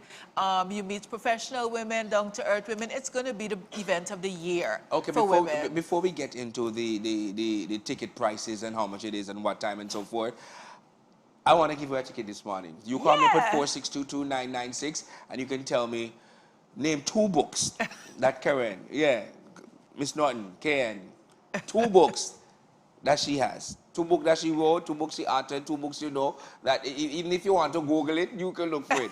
So if you call before the interview is done and you get the answer, you get the ticket. Okay, 4622996. She's an author. Give me 2 of her books and we good. Just 2 books. 2 out of the 17. Now, how can folks attend? Tell me the price for it. Put the flyer back up. Let us know who they call, where they get the tickets, all that information. All right, so tickets are available at Touch Therapies Spa on Fort Road, at Pro Lash on Old Palm Road at the Monica Stevens Building Center. Tickets are available at on the ticketing app. And I also have some tickets. My office is in Lightfoot, and my number is 784-5015. We do have some limited delivery services. So Touch Therapies Antigua, Pro Lash Antigua, ticketing app, or you can get them from me. And what all you get with this ticket for this VIP Women's Conference, the 4th annual one though? Yes, so you do get access to all the entertainment, the networking, you get access to the giveaways, you get access to the amazing life-changing speakers, and the cost for the conference is $250. It's an investment in yourself. For those who want to give an early Mother's Day present or a late Valentine's Day present, we fit smack in the middle. Right there. Right? So I want to encourage gentlemen, you know, invest in your ladies. Do something for them. Buy the ticket for this woman. I mean, you're going to benefit from everything she's going to get. She's going to leave there on a high, you know. And yeah, gentlemen need to invest in their females. What time does this also. What time does this start? It starts at 9 a.m. and goes until 1 p.m. Okay. And we're going to be at the John St. Luce Conference Center. So I have this ticket to give away. I need to give away this ticket. So I'm going to ask another question so we can get a little opportunity again. She's an author. She has how many books? I just need the name of 2. 462-2996. When you started this conference 4 years ago, what led you to doing so? You have to see, you saw something that happened with women or realizing something in society that you said, no, we need this. We need to do so. I need to do something. Yeah, because most of the events that we have are for male and female, and that's nice. We love to get together, but there are certain issues that affect women specifically. We have a lot of women who are experiencing imposter syndrome, a lot of women who are starting small businesses and they don't have an audience to bring it to. We have a lot of women who are just depressed, stressed, anxious, and we need women to have a safe space where they can express themselves. We need women to have a safe space where they can sit down and be treated like queens. That's really, really important. And one of the things we have been doing too, we have been talking to workplaces because we have a lot of employers in Antigua and Barbuda that have a lot of female employees, and we say to them, listen, call us up. If you want to send 3, 4, 5 persons, we'll give you a group discount because we want women to know how important they are. And that's why we're doing it, and that's why we got the best speakers in Antigua, and that's why we brought in someone different. True. Right? Sometimes when you have local speakers and they give examples, people think, boy, she know my story. True. He know my story. When you have an international speaker. And when the international speaker, you're like, oh, wow, that's a story. Yes, yes, yes. And I want to thank the Ministry of Tourism, who have been very, very instrumental in helping us. And the Antigua and Barbuda Hotel and Tourist Association, who also helped us with a hotel where they'll be staying. So our sponsors this year have been amazing. Ambassador Karen May Hill, Goddard Catering, Akimo. We've had some Apex Realtors, like a latte. We've had some amazing sponsors who've done their part to make sure that this event happened. And we're still open for other sponsors if you're interested. I love the sound of that. All right, well, we've come to the end of the interview, but we're still going to give you the chance to win the ticket before the show is over. Okay, so we're going to remind you again throughout the show so you can get that ticket, because I want you to get it, ladies. Or that one woman. Yes, I want you to get it. And when you go, I want you to tell us about your experience afterwards and what you gained from this. All right? But remember, the 4th annual VIP Women's Conference takes place Sunday, March 8, 9 a.m. to, as you can see on the flyer, 1 p.m. at the John St. Luce Conference Center. And Corinne, thank you again for creating a space for women where they can flourish, because the more they flourish, the better we are as men. Yes, absolutely. The more women flourish, the better we are as men. That's the key to the whole operation, like a friend of mine always says. Oh, Thanks for having me. And ladies, I'm looking out to seeing you. That's a good key. Yes. Stay with us, folks. We've got more coming up right after this.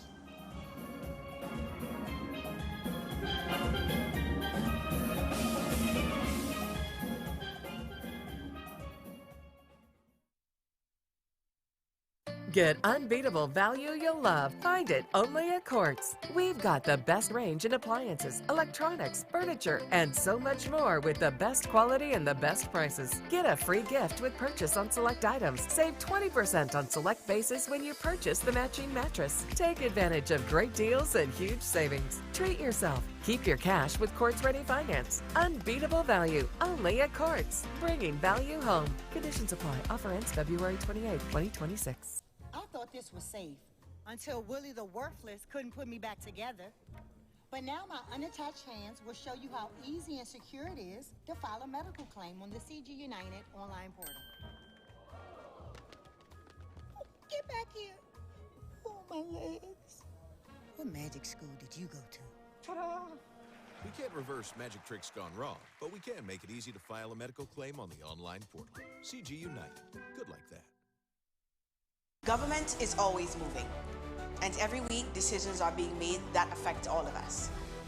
On Government in Motion, we follow the agenda. We show how policy turns into action on the ground. And we sit down with the people responsible. This is Government in Motion, Mondays at 8:30 p.m. on ABS Television.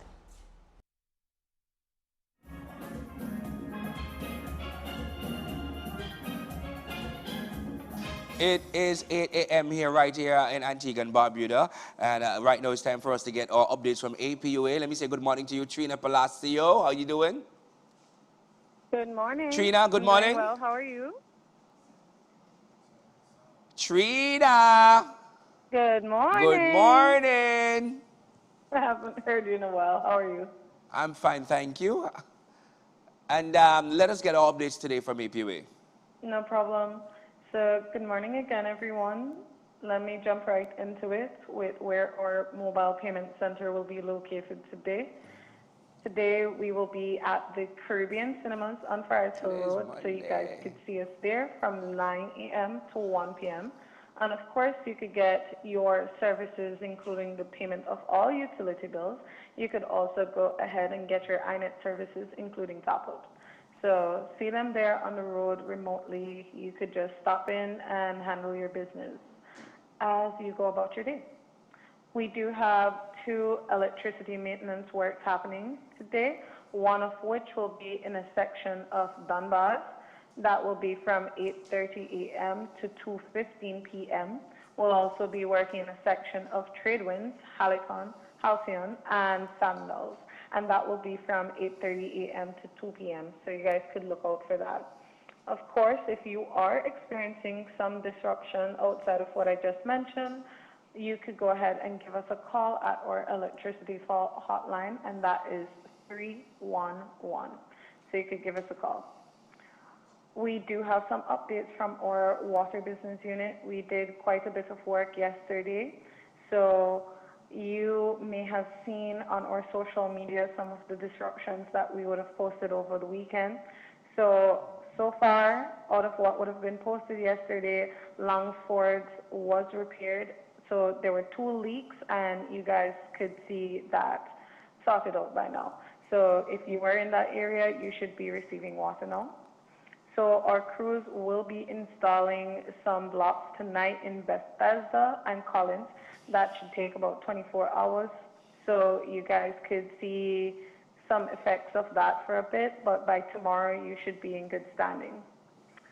We also are still working in Freetown. So that repair is currently being finalized. However, of course, if you are experiencing some disruption, that is the reason why. We're still having some disruptions in Nutgrove, Denfield, 5 Islands. You guys can be expecting some low pressure to no water until later today. We are working on that. So as soon as Cook's Hill tank gets recharged, you guys should be able to get some more water in that area. We have been doing some work and doing some repairs, and therefore that should be coming pretty soon.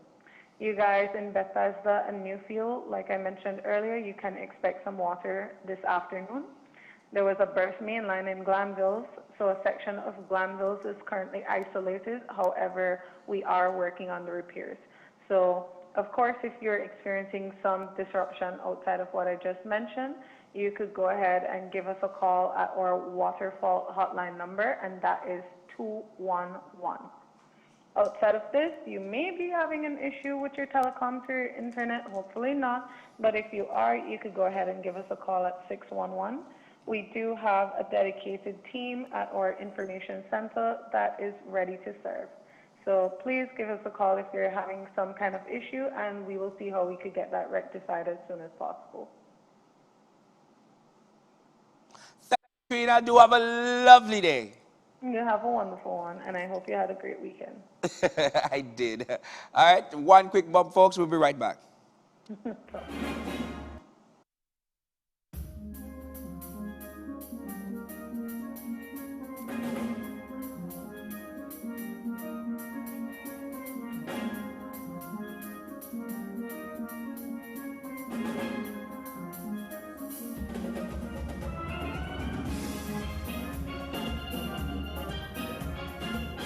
Thank you so much for staying with us. In today's Eye on the Entrepreneur, we are spotlighting a unique experience designed to help people slow down and reconnect through reading.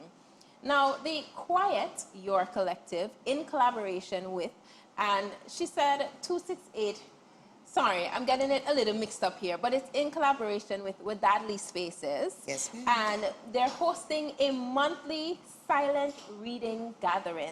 Now, to tell us more this morning is Michelle Mings. Good morning to you. Good morning. How are you doing? I am doing well. How are you? Very well, thanks. Always a pleasure to have you in studio. And we know when we have you, it's always something around literature, writing, and all of that amazing thing. So let's speak about what inspired you to bring the Quiet Collective to Wadadli Spaces. To be honest, I was contacted one day and I was given this beautiful initiative of a reading event where it's not per se a book club. It was just a space where people could come together, bring their own books, whether it's a physical or virtual book, and we all read together. And then after that hour of reading, we socialize, talk about books, talk about life, just come together. Ah, that sounds unique. Let's speak about what persons can expect when they come to the event before we get into the event. All right, so prior to the event, we will be coming together. There will be a moment of just getting information.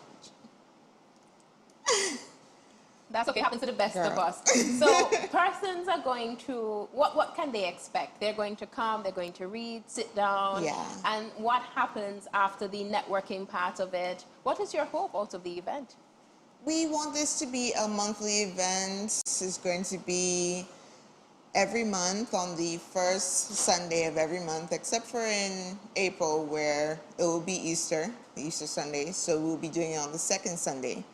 And it's just a space where people can unwind, get away from the hustle and bustle of life, and just come together in calm and community. Yeah, let's speak about the collaboration and the partnership, because I'm seeing, and she said 268. Yes. I am seeing with Dadley Spaces. Speak about the collaboration and how that partnership came together. So, and 268, and she says 268 is a wellness blog held by Priscilla Joseph, and Wadadli Spaces is a location where we aim on community and co-working, so a space where people can come to work or host a small events, workshops, meetings, and the like. Yeah. And how do you see this growing? I know you said a monthly initiative, but how do you expect the growth to be in the future? There's so many things that we have in store for it, whether it's happening at other locations. We do want it to grow. We are looking for some sponsors so that we can make sure that it stays, if not free, but affordable, so that we'll cover refreshments and other little perks. Yeah. And speaking about it, being able to come into the space and enjoying each other's company while reading quietly, then interacting. Let's speak about the first one. When does it come up? What time is it? And any other information persons need to know. So the very first one is going to be on the 1st of March, 2026, at Wadadli Spaces at 4:00 p.m. It's going to be 2 hours. We're going to read for an hour and then socialize. People don't need to stay too long after the reading session, but it's a good way of us connecting and creating community. So now I want to get a feel of what it's like being in the space. So you come with your book, you read, and then do you speak publicly about that book, or do you tell a friend? How do you envision this playing out? We just want people to come together and interact. It doesn't necessarily have to be anything formal. It's more relaxed, calming, just very simple. And for this first showing of it, a person's required to RSVP, pay in advance. Any information on that? Yes, we do require for RSVP. You can go onto the Instagram page for And She Said 268 or with Dudley Spaces, and we will be able to send you a link there. Or you can contact me by phone, WhatsApp at 268-770-4269. And when you came up with the name, The Quiet Collective, let's go all the way back. How did you come up with that? To be honest, I did not come up with that, but when I heard it, I was just like, that is the one. That was actually the brainchild of Priscilla Joseph. And when I heard it and I saw the logo, I was just like, this is heaven. This is so awesome. Yeah. And how does this experience, you'd say, differ from the traditional book club? And what do you hope persons take away from being a part of it? What I love about it being away from the traditional book club is it doesn't put that pressure on everybody reading the same book. Some people prefer reading nonfiction, some people prefer reading fiction, people like literature, some people like just light reads. So it allows people to come with whatever books they are into, and it doesn't put the pressure on the reader. So they're in a comfortable space, they're reading what they want to read, and it's a good way of sharing book types, what kind of books are out there, recommendations, even bringing in a few of the local authors and making people know that they are there. Yeah. And what about someone who wants to RSVP, but they're saying, I'm leaving it open? Are you going to have books that they can choose from there as well? Yes, actually, we do have a book exchange at the location. So if you don't have a book, you can always come check out our book exchange shelf and check out the books we have. Or if you have a book that you've read already, but you can exchange that as yes. Well, that's amazing. Now remind persons again how they can get in contact with you, the date it comes up, and how to RSVP. So you can contact us by either going to our Instagram or Facebook page, And She Says 268 or with Dudley Spaces, or you can WhatsApp me on 268-770-4269, and it will be on Sunday, March 1st, 2026, at 4 p.m. at With Dudley Spaces. Awesome. Well, thank you so much, Michelle. Always a pleasure speaking to you.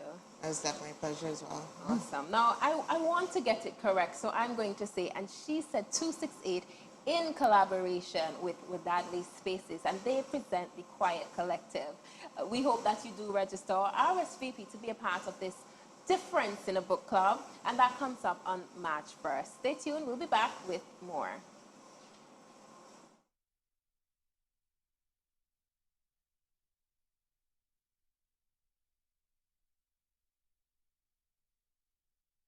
At Nagico, the things that matter to you matter to us. Like knowing you're covered when your house gets flooded, getting your settlements quickly and fairly when a fire hits your home, and making sure your business can keep going even after an accident happens on site. At Nagico, we're about much more than just insurance. We're about the big things and the small things that mean everything. Do you know that keeping our food safe is the first step to a healthy community? The Central Board of Health is inviting all current and prospective food handlers to the upcoming training at the Multipurpose Cultural Center this March. Whether you're a new applicant or just need a renewal, this is your chance to get certified. Registration is only $50 at the CBH office on Upper Church Street. Just remember to bring your photo or your old badge and leave the little ones at home. No children are allowed. Space is limited to 80 people per session, so register early. And now you know. This has been a Government of Antigua and Barbuda Public Information Update. Listen up. This isn't just another project. It's a chance to build the future of our nation. The government of Antigua and Barbuda has secured major investment through the Caribbean Development Bank to rehabilitate our nation's primary roadways, and we want our experts leading the way. We are officially calling on all local contractors to step up and submit your bids. This is your opportunity to put your crew to work, grow your business, and build the infrastructure that will protect our roads, homes, and businesses for decades to come. The funds are secured. The projects are ready. We just need you. Visit ab.gov.ag right now for full bidding details. Deadline for submission, March 5th, 2 p.m. Let's build a stronger Antigua and Barbuda together. This is a message from the government of Antigua and Barbuda. Government is always moving, and every week decisions are being made that affect all of us. On Government in Motion, we follow the agenda. We show how policy turns into action on the ground. And we sit down with the people responsible. This is Government in Motion, Mondays at 8:30 p.m. on ABS Television. For 49 years, state insurance has been more than a promise. It's been a partnership you can rely on, supporting you as you build, operate, and grow your business, allowing you to focus on what matters most. And as you go about your daily routine, State is right there with you. State Insurance Company Limited. 49 years of protection and partnership so you can live in a better state of mind.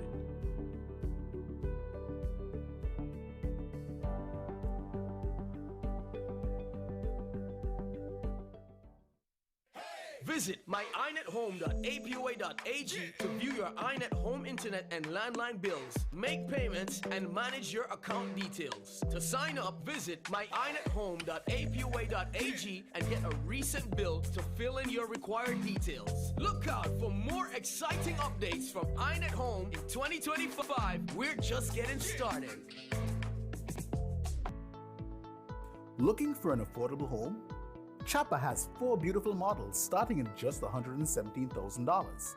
These homes are eco-friendly, fire-resistant, and built to withstand even Category 5 hurricanes, giving you peace of mind.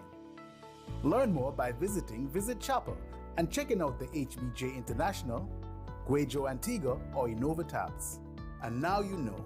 This has been a Government of Antigua and Barbuda Public Information Update. Justice.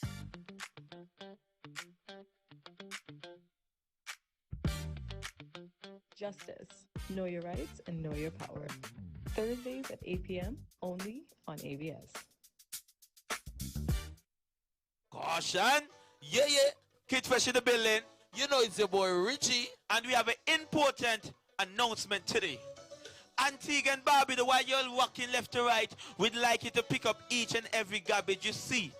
Don't throw your garbage anywhere. Not even in the bush, not on the road, not anywhere. Throw it in the garbage. Dispose of it correctly.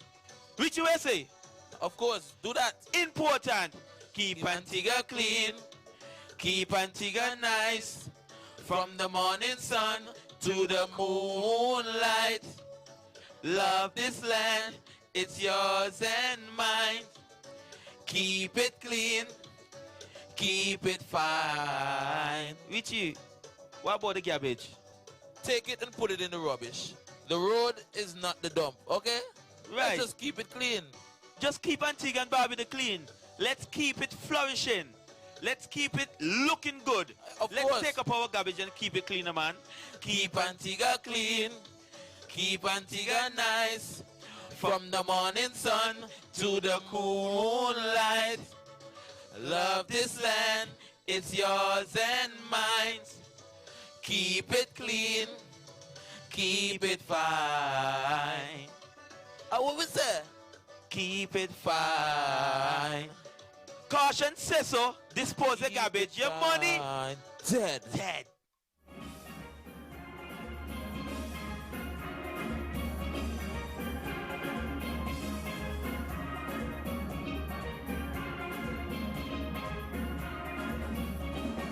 Welcome back, ladies and gentlemen. And before I continue with my next interview, let me send happy birthday greetings to our boy Carl the Panman Richards over there in Painters. And we wish you continued health, strength, and all the nice things that life has to offer.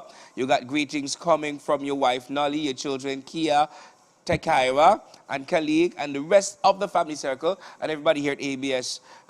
Bro, enjoy your birthday. Continue to have fun on your birthday, and with God's richest blessings. Okay?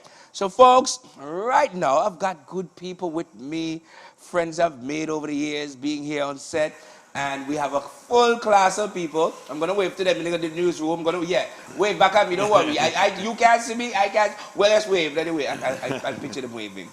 The Rotary Club of Antigua, ladies and gentlemen, continues to make a powerful impact on education and community development here in this beautiful Twin Island state of Antigua and Barbuda.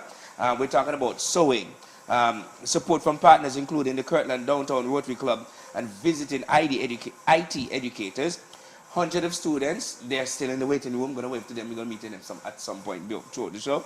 So we have with us, no strangers again, Cordell Josiah, the OBE Local Project Coordinator for the Rotary Club of Antigua. Jeff Mason, Cisco System IT teacher from Newport High School and Bellevue School District. And, no, John is not here. Jan is not here. John is not here. It's John Martin. Yes, John is not here. So, yes, so Jeff, John, everybody here enjoying themselves. And John, and listen, we're having a beautiful time this morning. I'm accustomed to having the full team set up. Excuse me. Yeah. Good morning, guys. Welcome back to Antigua. Good to be back. Yes. Now, Mr. Desire, can you tell us about, let's break it down for folks who might not even know or even just being new to this. Let's break down the Education Through Technology initiative and how it's benefiting students across Antigua and Barbuda. Yes, well, when we came here first in 2008, we introduced you the Rotary Computer for the World program. It was called Computer for the World program. But as we continued through the years, we realized that this was benefiting significantly education and technology in Antigua. So we changed the name to the Education Through Technology. And this has impacted all the schools in Antigua. All 62 schools have benefited from this initiative. Now, one thing I'd like to mention, Rotary is a service organization. Service above self, and we also have partners. So we are partnering with the Bellevue Breakfast Rotary Club, and they are partnering with the Cisco Academy. So all of this is a benefit to Antigua. As a result of that, this partnership has created a lot of lasting benefit for Antigua in the area of computer technology and in the area of sewing. Now I'm going to ask both of you guys, what is it like working along with the students here in Antigua and Barbuda? Well, Jeff can answer more about the students, and because our students do a great job, and they interact very well with the local students at the schools, and they have the same objective we have. And if you look at the shirt here, it says improving education through technology. And I don't know what Jeff has noticed in the schools, but I have noticed that just in the last 5 years, the teachers have grasp technology a lot better than they used to. They are not scared of it. I see them in the classrooms using the computer more than ever. And they want to use it. They want to use the software to reach the students. Because as you know, when you were looking at the birthday notices on your phone, these kids are going home while they're at school probably too, looking on their phones. They know how to use technology. And they can reach them. More than me and you. More than me and you. Right. So I'm seeing the teachers have greatly improved their ability to use that technology to reach the students. What do you have to say about that, Jeff? Want to add to this? I think not only is it great to work with our students, we partnered with students here. For example, Patience and Tony came with us this year and was working with us. So Patience, this is, I think, her 4th year of working with us together. And to be able to partner not only with our students, but students in Antigua, what a great experience for both sets of students. I can't design lessons better than what we can do down here. The fact that I can teach them, it never really sinks in until you actually do it. And when they get down here and they actually are designing and building networks, there's so many oh moments. And it's just I think it's just an absolute great partnership there to have our students, your students, everybody working together to build and improve schools down here in Antigua. I'm going to ask a question. And I want the three of you guys to answer, and I want different answers. How important are partnerships between Rotary members and international partners in making these programs successful? So we start with you, sir. Yes, this is very important. And which is the reason why Rotary, about 10 years ago, introduced a system called Caribbean Partnerships. Now, we are in a third world country. So through Caribbean Partnership, we were supposed to reach out to a club in North America, in Europe, in the first world country, and see how we can benefit from some of the technologies in their areas. And this is one of those. Because this program that we have in Antigua was supposed to be a program that the Bellevue Breakfast Club in Washington State was using in Eastern Europe. So when I inquired as to what they could do with us, they said, wow, we have a program in Eastern Europe. Maybe we could bring that program to Antigua. So this is a part of that. Jeff, and then we come down accordingly. I would say partnership, we have access to technology resources. And we work with companies, we work with schools to get donated equipment, but we lack the experience. So to be able to partner with you, come down here and build that experience, I don't want to steal the kids' thunder, but ask them how many hours they overall have volunteered to come down here. You will be astounded to know how much time those students have put in there. So for me to be able to have an opportunity for them to get the experience, I will gladly partner and work and do the effort to get the technology that benefits you, and then I can't come up with a better way to teach technology than what we're doing in this partnership. And your answer, the same question?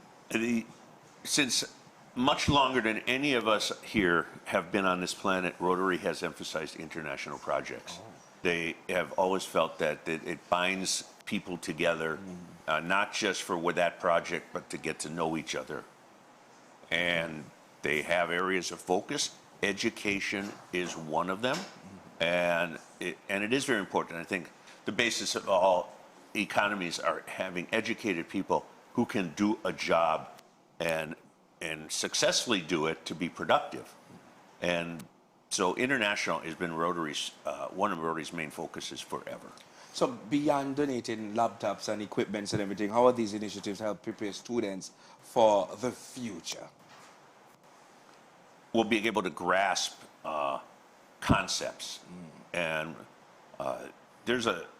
you can go to school and you can learn certain things, and as Jeff said, you get on the job and it's different. Sure. And it's just, even whether it's high school, secondary school, university, etc. I always felt the best benefit of university was to learn how to solve problems and to weave your way through, because rarely in life and in business and in making something, fixing something, is there a straight line from point A to point B. True. And when you know how to do things, like these students see a situation in a school and they have to improvise. And when the teachers can reach the students, the student who didn't pay attention when they said, open your book to page 43, will now see the thing with whether it's PowerPoint or some specialized software, and get into it, and they'll learn. True. And everybody especially with the students, the younger ones. When you say smartphone, they're smarter than the phones. They're doing things on phones that me and you're not even doing. Yeah. Right? My students in my class, I will just be honest, the things that they're doing with AI right now, they are... especially AI. They are beyond... Our students have built their own AI running on their own local machines that don't even go out to the internet. And I didn't know how to do that. Wow. And yet they are teaching themselves, and I'm giving them the resources to be able to do that. We can do the same thing in Antigua. True. So we have the students in them here. Let's get a shot of them. They're here. They're waiting. I can get that shot, please. Guys, you can wave to the cameras. Yes. There they are. There they are. And there she is. Good morning. Good morning. I know you don't have a mic, but good morning. Every year is a new set of students, right? Yes. Except for some return. We have Finn over there that this is his 3rd year of coming. Okay. So I mean, Finn loving Antigua, he's nearly Antigua now. Yeah, he almost has a passport. I love that for Finn. So what is next for Rotary Education and Community Initiative right there here in Antigua, Mr. Josiah? Well, what we want to see is that in the schools, we are looking at now training the children from grade 4 in the primary schools, and for them to have a full grasp of the technology, using the computers, using the laptops. And this program, we have just launched it this year. So most of the children in grade 4 will have access to a laptop in the schools, so that by the time they reach to grade 6 and to go beyond, they will have a full knowledge of the use of the computer and to benefit from their programs that are in the computer system. Troubleshooting is important too. One other important part is that we're partnering with ABCAS this year. Yeah. And this year we've been able to bring down additional laptops specifically for ABCAS and the multiple campuses. So we've been to at least 3 ABCAS campuses to extend networks, but we specifically brought some very high-end laptops just for ABCAS, which have already been given to them. You're about to say something? Your question was, what is next? Right. And I think there are 2 important things that what's next. One is working better with the Ministry of Education and their zone or education officers on staying in touch with the schools on what they need, but more importantly, how are they using the computers? How can they be helped to use them more to reach the students? And then tied to that is offering more training to teachers on how to better educate using technology. And it's more than just saying, do something on PowerPoint. True. There are many software programs out there these days, and as well as the common software programs that the kids need when they go to university or trade school. Because a lot of trade school stuff is now based on learning on technology. You're not going to fix an engine by opening up an 800-page book these days. It's all online. It's all online, indeed. And it's there for you to open, it's there for you to read, it's there for you to follow, especially when a part. Sometimes you're working so hard and just a little screw. Just a little screw that's missing. And especially when you break down things and trying to put them back together and the same screw is missing, you wonder how you don't fit right. That costs how many dollars? That's what it is. And I'm glad. And also the way how the technology is evolving with AI. I'm glad that you're bringing that also to show them the importance of it. Some people use it for all sorts of things that we don't want them to use for, but the right way, the proper way. I mean, thank you, Rotary, for doing this here in Antigua Barbuda again. I love this initiative, and it's going to continue with ABCAS now on board. So it's more for you guys, and it's more for us to taking that knowledge when you're here. And we can't forget the sewing part of things. Well, you noticed my wife walked in that I green noticed, dress. yes. That dress was made by one of the sewing centers. I think it was Seaview Farm. They made that was for made her. locally. Yes. Is it too late to get a shot? It's too late? Oh, okay, all right. So we're going to get that. So we saw that before, so now we know right here in Antigua Barbuda. Rotary Carter, Mr. Josiah, continue. We've seen a change, we've seen the difference, and you guys continue with this partnership and making sure that Antigua Barbuda, ABCAS, and everyone else, when it comes to education, technology, and AI, continue to be top-notch with everybody else in the world here in Antigua Barbuda. Do have a lovely day. Continue to enjoy my island. Remember, taking the beach. For those who are new, the new students. All right, so let me see that green dress now. Could you do? Yeah, let me see the. Can you model the dress for us, please? Just up. There she goes. There she goes. Right here in Antigua Barbuda. I love the programs that are happening right now. Hey, guys. Well, you don't have a mic, so I'm not gonna hear you. All right, no problem. So, guys, we're gonna take a commercial break. Be right back. Again, Rotary Club of Antigua Barbuda, Rotary International, one partnership, changing education and communities forever. We'll be back.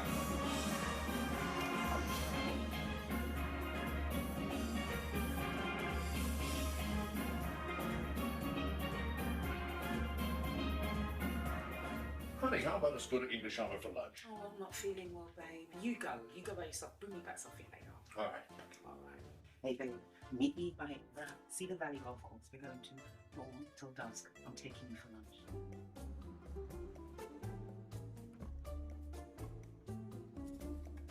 According to Jamaicans, Sly J is getting bun. And we are not talking about the kind that is sold at Dawn Till Dusk Bakery. But let's not jump to conclusions just yet.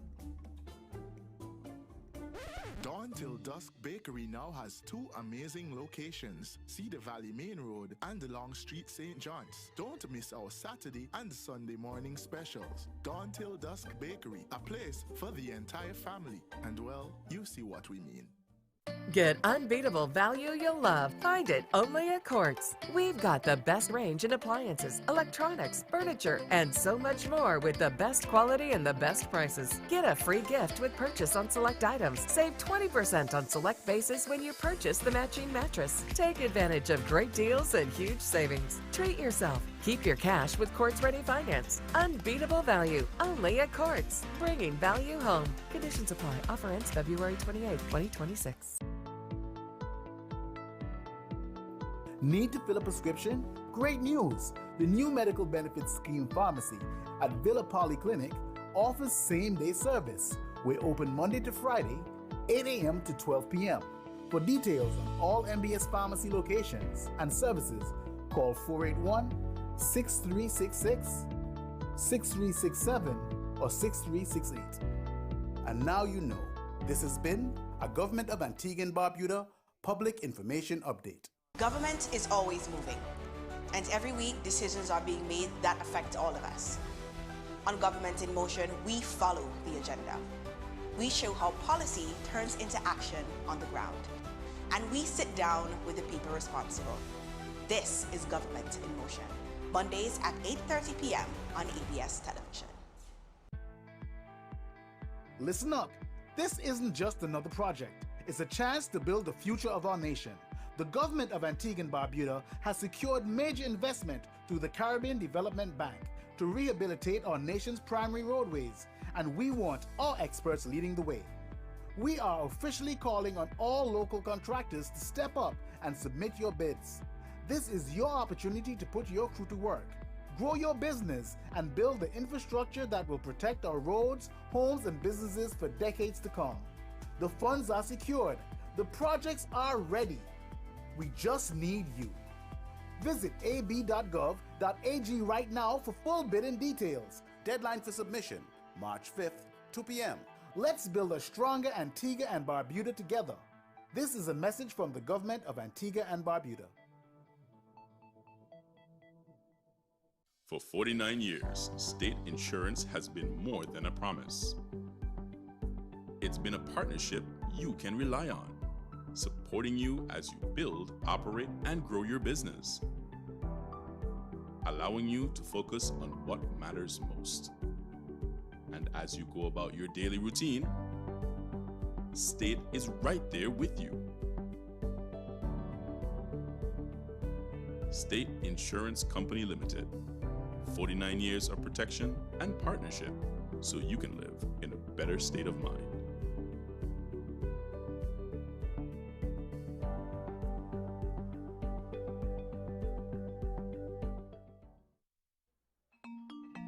Sugar may be essential, but we must stop abusing it.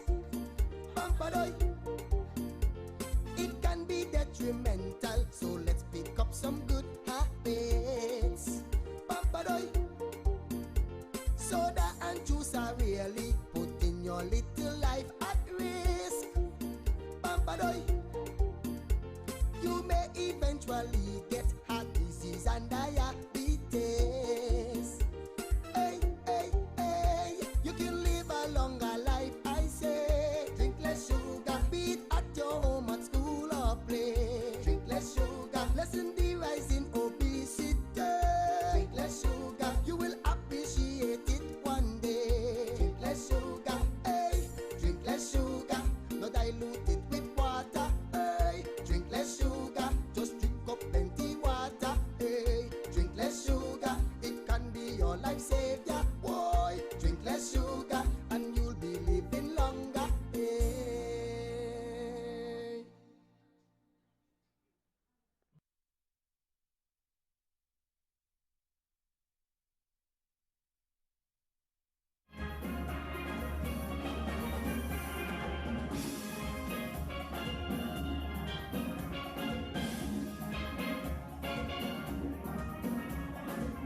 Welcome back to Antigua Barbuda. Today, the spotlight was shining brightly this past weekend as the Girl Guide Association had their pageant under the theme Sisterhood. Now, this morning we have winner Delicia. We also have first runner-up Hope and second runner-up Deancia. Good morning, ladies. And also joining us, we have Letitia Brown, who was one of the organizers on the committee. Amazing job to you and your team. Thank you. Good morning. You're most welcome. Well, we're going to start with the winner. And do I call you Princess or Queen? Delicia, which one? All right. So, Princess Delicia, you had the experience on Saturday and you came out on top. How was it for you, and congratulations? Thank you. And for me, it was very wonderful seeing how everyone came out and supported each other. And you walked away with every segment. Tell us about the most exciting part of the evening. The most exciting part was the uniform recreation. And what did you love mostly about that segment? I loved that I got to see everyone's imagination of their own uniform, and it was very unique. Well, I hoped we had some photos, but I'm sure Letitia would share some with us at a later date. Now, Hope, how are you? I'm fine, thank you. And how are you? I am doing amazing. It's not the pageant anymore because you came out as first runner-up. But how did it help to build a sisterhood with the other delegates? It helped to build a sisterhood because even if we were still competing against each other, we still acted like it was friendship, and that's the most important thing that came up upon it. We built each other up. I really like that. And what were some of the activities you guys did leading up to the pageant that helped to build the sisterhood? The most wonderful activity we did was the workshop. The workshop brought out most, our uniques and what about each other that we didn't know to mostly know about each other. Now, do you think you'll be doing any more pageants? I think I'll take a break, and then afterwards I will try. Okay, that's amazing. Now, pass the mic down to Deancia. Now, Deancia, you're second runner-up. Congratulations as well. Thank you. Tell us about the evening for you. Were you nervous? How was the experience? Well, when I'm on stage, I don't really get nervous. So I was having a lot of fun. I'm glad I didn't get to mess up on anything. It was going smoothly. I liked everything I was saying, and I think it was pretty fun and pretty good. Did you get an opportunity to peek and look at everyone else as well while you were there? I got to see a couple talents, but nothing else really. I did get to see a research and a uniform recreation, but nothing else. And what was your favorite segment on the evening? Ooh, I probably think it is the talent, because I really did like Pan. I liked my dear friend Delicia's dance. I loved Hope's presentation. Everybody really had a good show, and I really enjoyed watching everything. Well, you know, Letitia looks really, really proud. She's listening keenly. Tell us about the overall production, Letitia, and how proud you guys were to bring this back, as it was really, I don't want to say dead, but it was on standstill for quite some time. Yes. As you said, we are a long overdue hiatus. What I can say, I'm very proud of these girls, because the young ladies that they walked into the Girl Guides headquarters, the young ladies that I saw on the stage are a total different set of young ladies, and I'm very proud of them. Even the young ladies who did not place, they very much shocked me on the night of the show. And I can say I gained some more babies under my wings. And, you know, when you, as you said, they would have been groomed and developed even further. When you look at the future of the pageant, do you intend, or yourself and the committee, to continue it over the next few years? Well, with the chief commission that we have currently, I know she's gonna be that thorn in our side to continue it. And, you know, Ayanna Dorset, who is the head chair, I know we love pageantry, and, you know, when you start into pageantry, you know it is. So I think, yes, we will be continuing. Once we continue to get the sponsors that we need, we will be continuing. And that's amazing, because I believe it gives a platform to further develop them for future opportunities, right, Ho? Yes, ma'am. All right. So here's the thing. This is all about the Antigua and Barbuda Girl Guides Association. So tell us how long you've been in the association, if you can remember, and what is your favorite guide law? Now, everybody cannot say the same law. Well, it might be your favorite, but if somebody said one, you give a different one. Go right ahead, Deancia. So I started when I joined Antigua Girls in September, and I believe my favorite guide law is A guide is friendly and a sister to all guides. Yay, she took that one, Delicia. What's yours? Well, I have been in Girl Guides for a little over a year now, and my favorite guide law is a guide is self-control in all she thinks, says, and does. Oh, wow. I'm learning too. Go right ahead, Ho. Well, I've been in guides since I was a brownie or a tweenie, and I don't remember when. But my favorite guide law is a guide is loyal and can be trusted. Ah, that sounds like we all should do, yeah, hooray. But you know what? I want to say congratulations again to all of you, all of the very best. I'm going to pass the mic to Princess Delicia so that she can say thank you to anybody who would have worked with her and helped her, and maybe even the committee. Thank you to all the people who came out to support me. Thank you to the community, especially Latisha, for helping us. Thank you to my mother. She has been there for me for my ups and downs. And thank you for my trainer, Auntie Heidi Gale. I love you so much. Oh, well, you know what, Latisha? I'm sure you guys could not have done this without sponsors. That is so anybody true. Do you want to say thank you to? Yes, we would like to give a special shout out to Little B&J, Shoes Plus, Fashion Vault by Mika, Shireen Gillian, Veronica Kassoon, Rock Adventure, Rampage Clothing Store, the Honorable Maria Brown, Senator Shanella Gavaya, Mitchell Jeremy, Cool and Smooth, Fragrance Expressions, Spa Sangria, Seductive Nails by Tamika, The Racing Beautician, Lisa Lees, Cell World, Fest, Clover's Canvas, Bremen Sun Hat Bar, Divine Creation, Island Photo, Shanice Williams, Lash Lab, Jason George John, Wishful Blaze, Seventh Heaven, Gypton Sugar, N&N Variety Store, KG Lip Gloss, and A Mobile. Without you guys, this would not be possible because the young ladies I know love their prizes that they walked away with. Sounds like the whole of Antigua, but you know what? Yes. We love when the corporate community comes on board, and some of the individuals you mentioned are always willing to help. Indeed, indeed. That's amazing. Now, congratulations again, ladies. All the very best. I'll be looking forward to seeing the great things that you continue to do as you remain a part of the association. Have a good day today. And you know, when we have young ladies or groups in the studio, we like to say it together. We'll be right back on Antigua Barbuda today. So after 2, we'll say that, right? After 2, 1, 2. We'll be right back on the Antigua Barbuda today.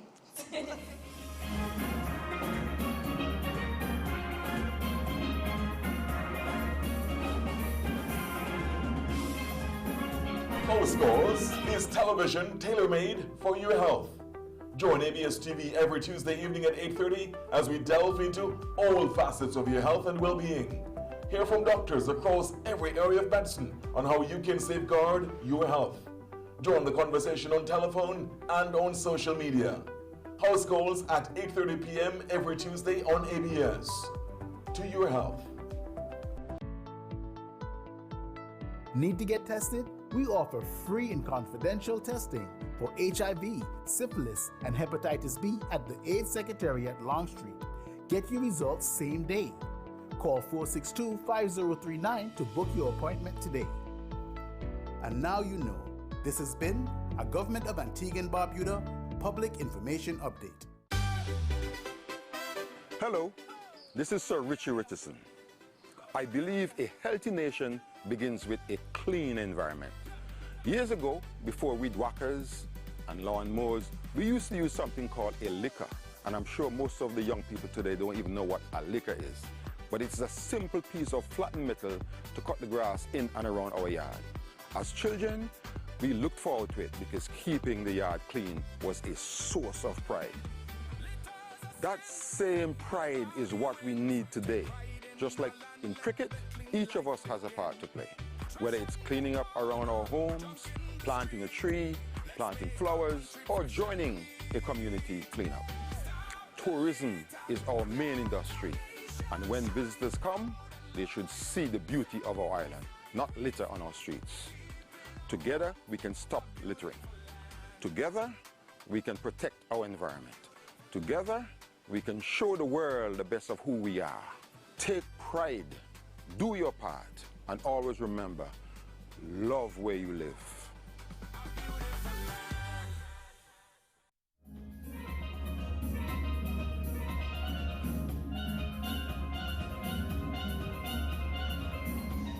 Well, as Black History Month comes to a close, the spotlight turns to one of the most treasured traditional games, and we're talking about Wari. I saw on social media the ministers and them playing together, and seeing the Prime Minister, everybody looking over the board, wondering what to do. I'm seeing a lot of things happening with worry, and I'm glad that we're highlighting this right now. Let me say good morning to, to Gemma Hazelwood, representative of the Department of Culture, and Dr. Hezra Medica, a cultural advisor and project manager of the Department of Culture, to share this lovely board game, this lovely, where you see the taxi man, them just play all the time, no matter which taxi stand you go. Good morning, lady. Good morning, gentlemen. Good morning. Good morning. For those who may not be familiar right now, can you briefly explain the significance of worry in our culture, in our history? Okay, good morning. Good morning. My name is Dr. Hazra Medica. You do too much with my name sometimes. It's Hazra Medica. Okay, Hazra. And I'm also the cultural advisor in the Ministry of Creative Industries. So I'm not attached to the Department of Culture. Just a slight correction. When we talk about the importance of worry, imagine our forefathers brought here from Africa eons ago, and upon them is thrust this body as like, oh, you come from nowhere, you're coming with nothing. Upon them is thrust this idea that you have no memories. So upon them is thrust this body of the amnesiac, you don't remember anything. Worry in Antigua today antagonizes that idea. Worry asks, are you crazy? Look, this has survived after slavery, after emancipation. We are still playing worry. And Antigua is considered the last bastion of worry in the Caribbean. I don't see it anywhere else, you know? Like how we play it in Antigua Barbuda. No. Others may lay claim to that, but them lie. Antigua and Barbuda is the last bastion of worry, and all players are renowned worldwide. Worldwide indeed. Worldwide. So nobody touches this. This is us. This is us. It is also Caribbean, but this is us. So what inspired the department to have the this school worry championship? Okay, so what we're going to do this morning, imagine that we're painting a picture. I will be strokes, expert strokes. I will be filling in the background, and Mr. Hazelwood, he will tell you what's at the foreground now, the exciting inter-school worry championship that has come to the foreground. So the background and why you see these lovely boards is that in 2019, we got funding from the UNESCO Intangible Cultural Heritage Fund to safeguard our intangible cultural heritage.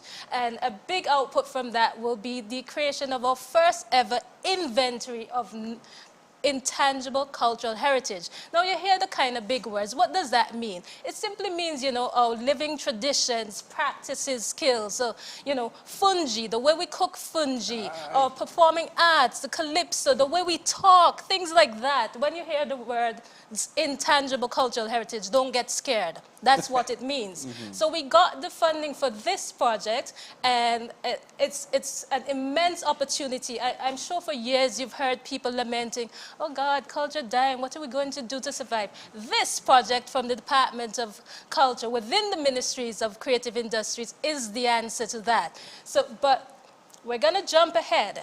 So the way in which worry comes into this is that worry was placed into the proposal as a pilot safeguarding exercise. Because we're not just going to create an inventory for the sake of having a pretty list to say, oh, look, we cook fungi, oh, this is what we believe.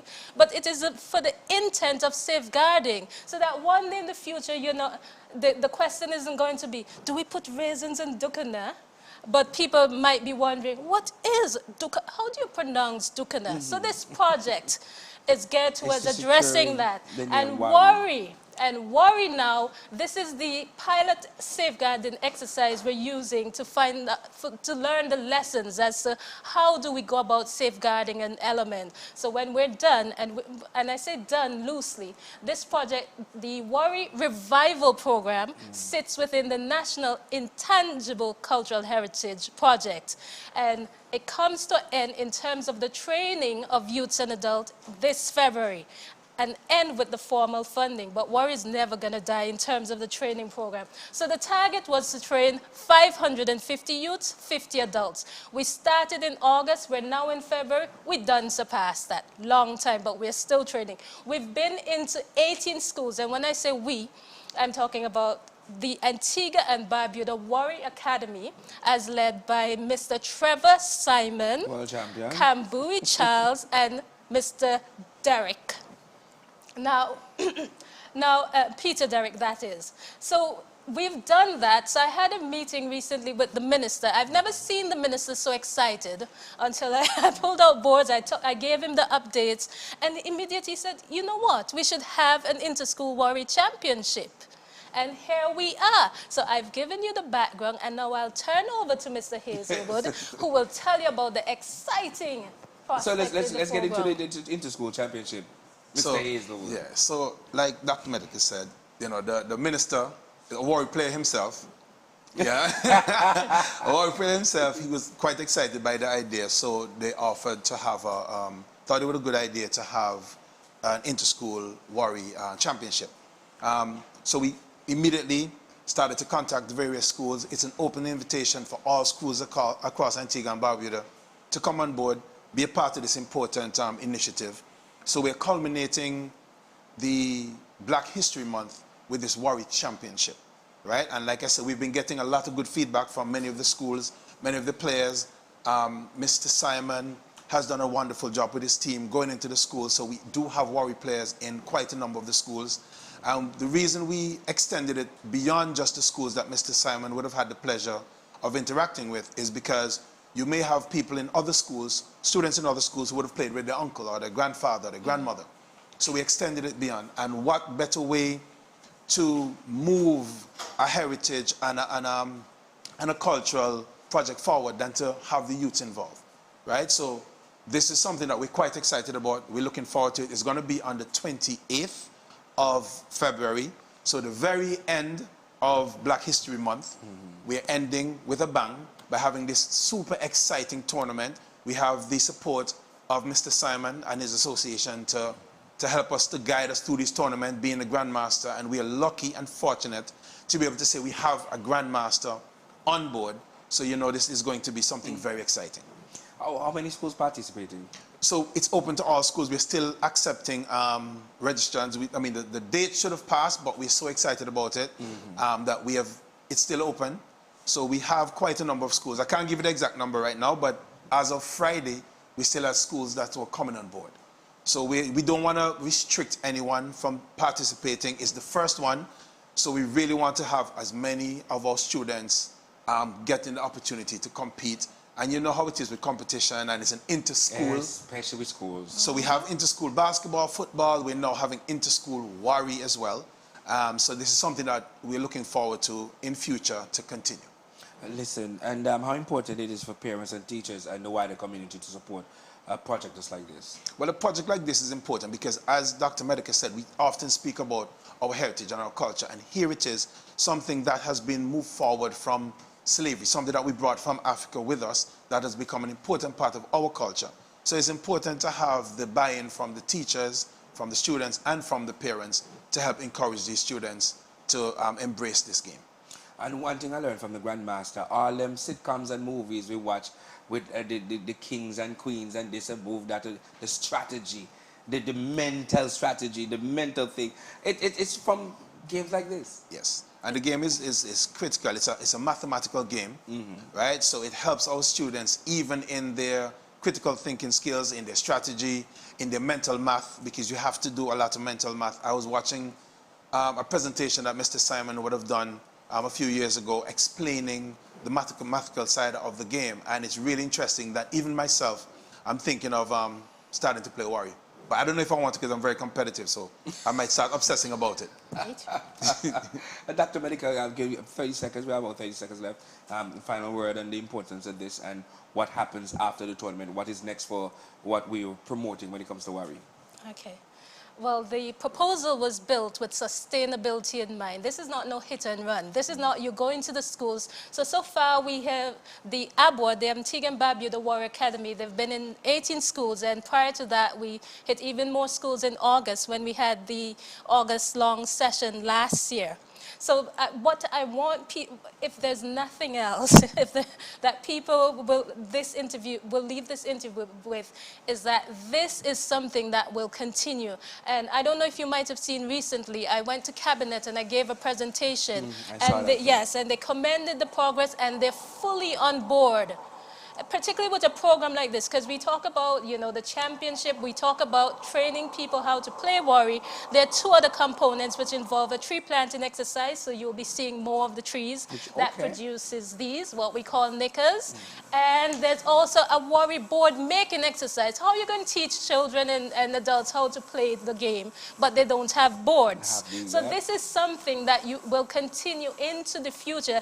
And I'm so happy that, you know, we can say that this project has been a success and it will continue. It will continue. That's what I want people that's what I want to resonate with people. Not a one-hit wonder, not a hit and run, not when you Nesco money down, we're like, okay, that was it. We will continue. No, you want to see this on the street corners. And like you were telling me how good you were with Wari before? Yeah, I said that, you know, but you see, when I woke up, it was a different thing. So now I'm here in the interview, I have to keep my skills away because he's competitive, I'm competitive, and I don't want to show. So I don't want to show y'all anything in my team, my moves. You don't, do you? You don't. I had my tea this morning. Because sometimes rum can tell you're a good player. This is what I'm saying, you know. I had tea this morning, Okay. that's all I did. Okay.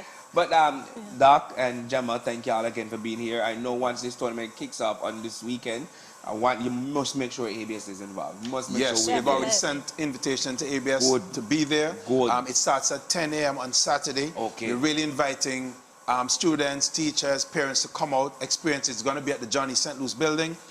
So on behalf of the Department of Culture and the Ministry of Education, I really want to say, like, you know, we're really happy that both entities decided that this is important to put together, and I really would love to encourage the public to come and give their support to our students and to our heritage and history. Well, if Princess Margaret School is in this competition just now, Lord Jesus, last place, no fit are you? That's my alma mater. I said what I said. My alma mater. I said what I said. It's my alma mater. It's a school thing inside. High school might be in it, and we have an excellent youth trainer from high school. So cool your asses. That's well, all right. Yeah, you never know. Yet another championship for Yet Princess Margaret. another championship for Class Secondary. Princess Margaret, oh boy.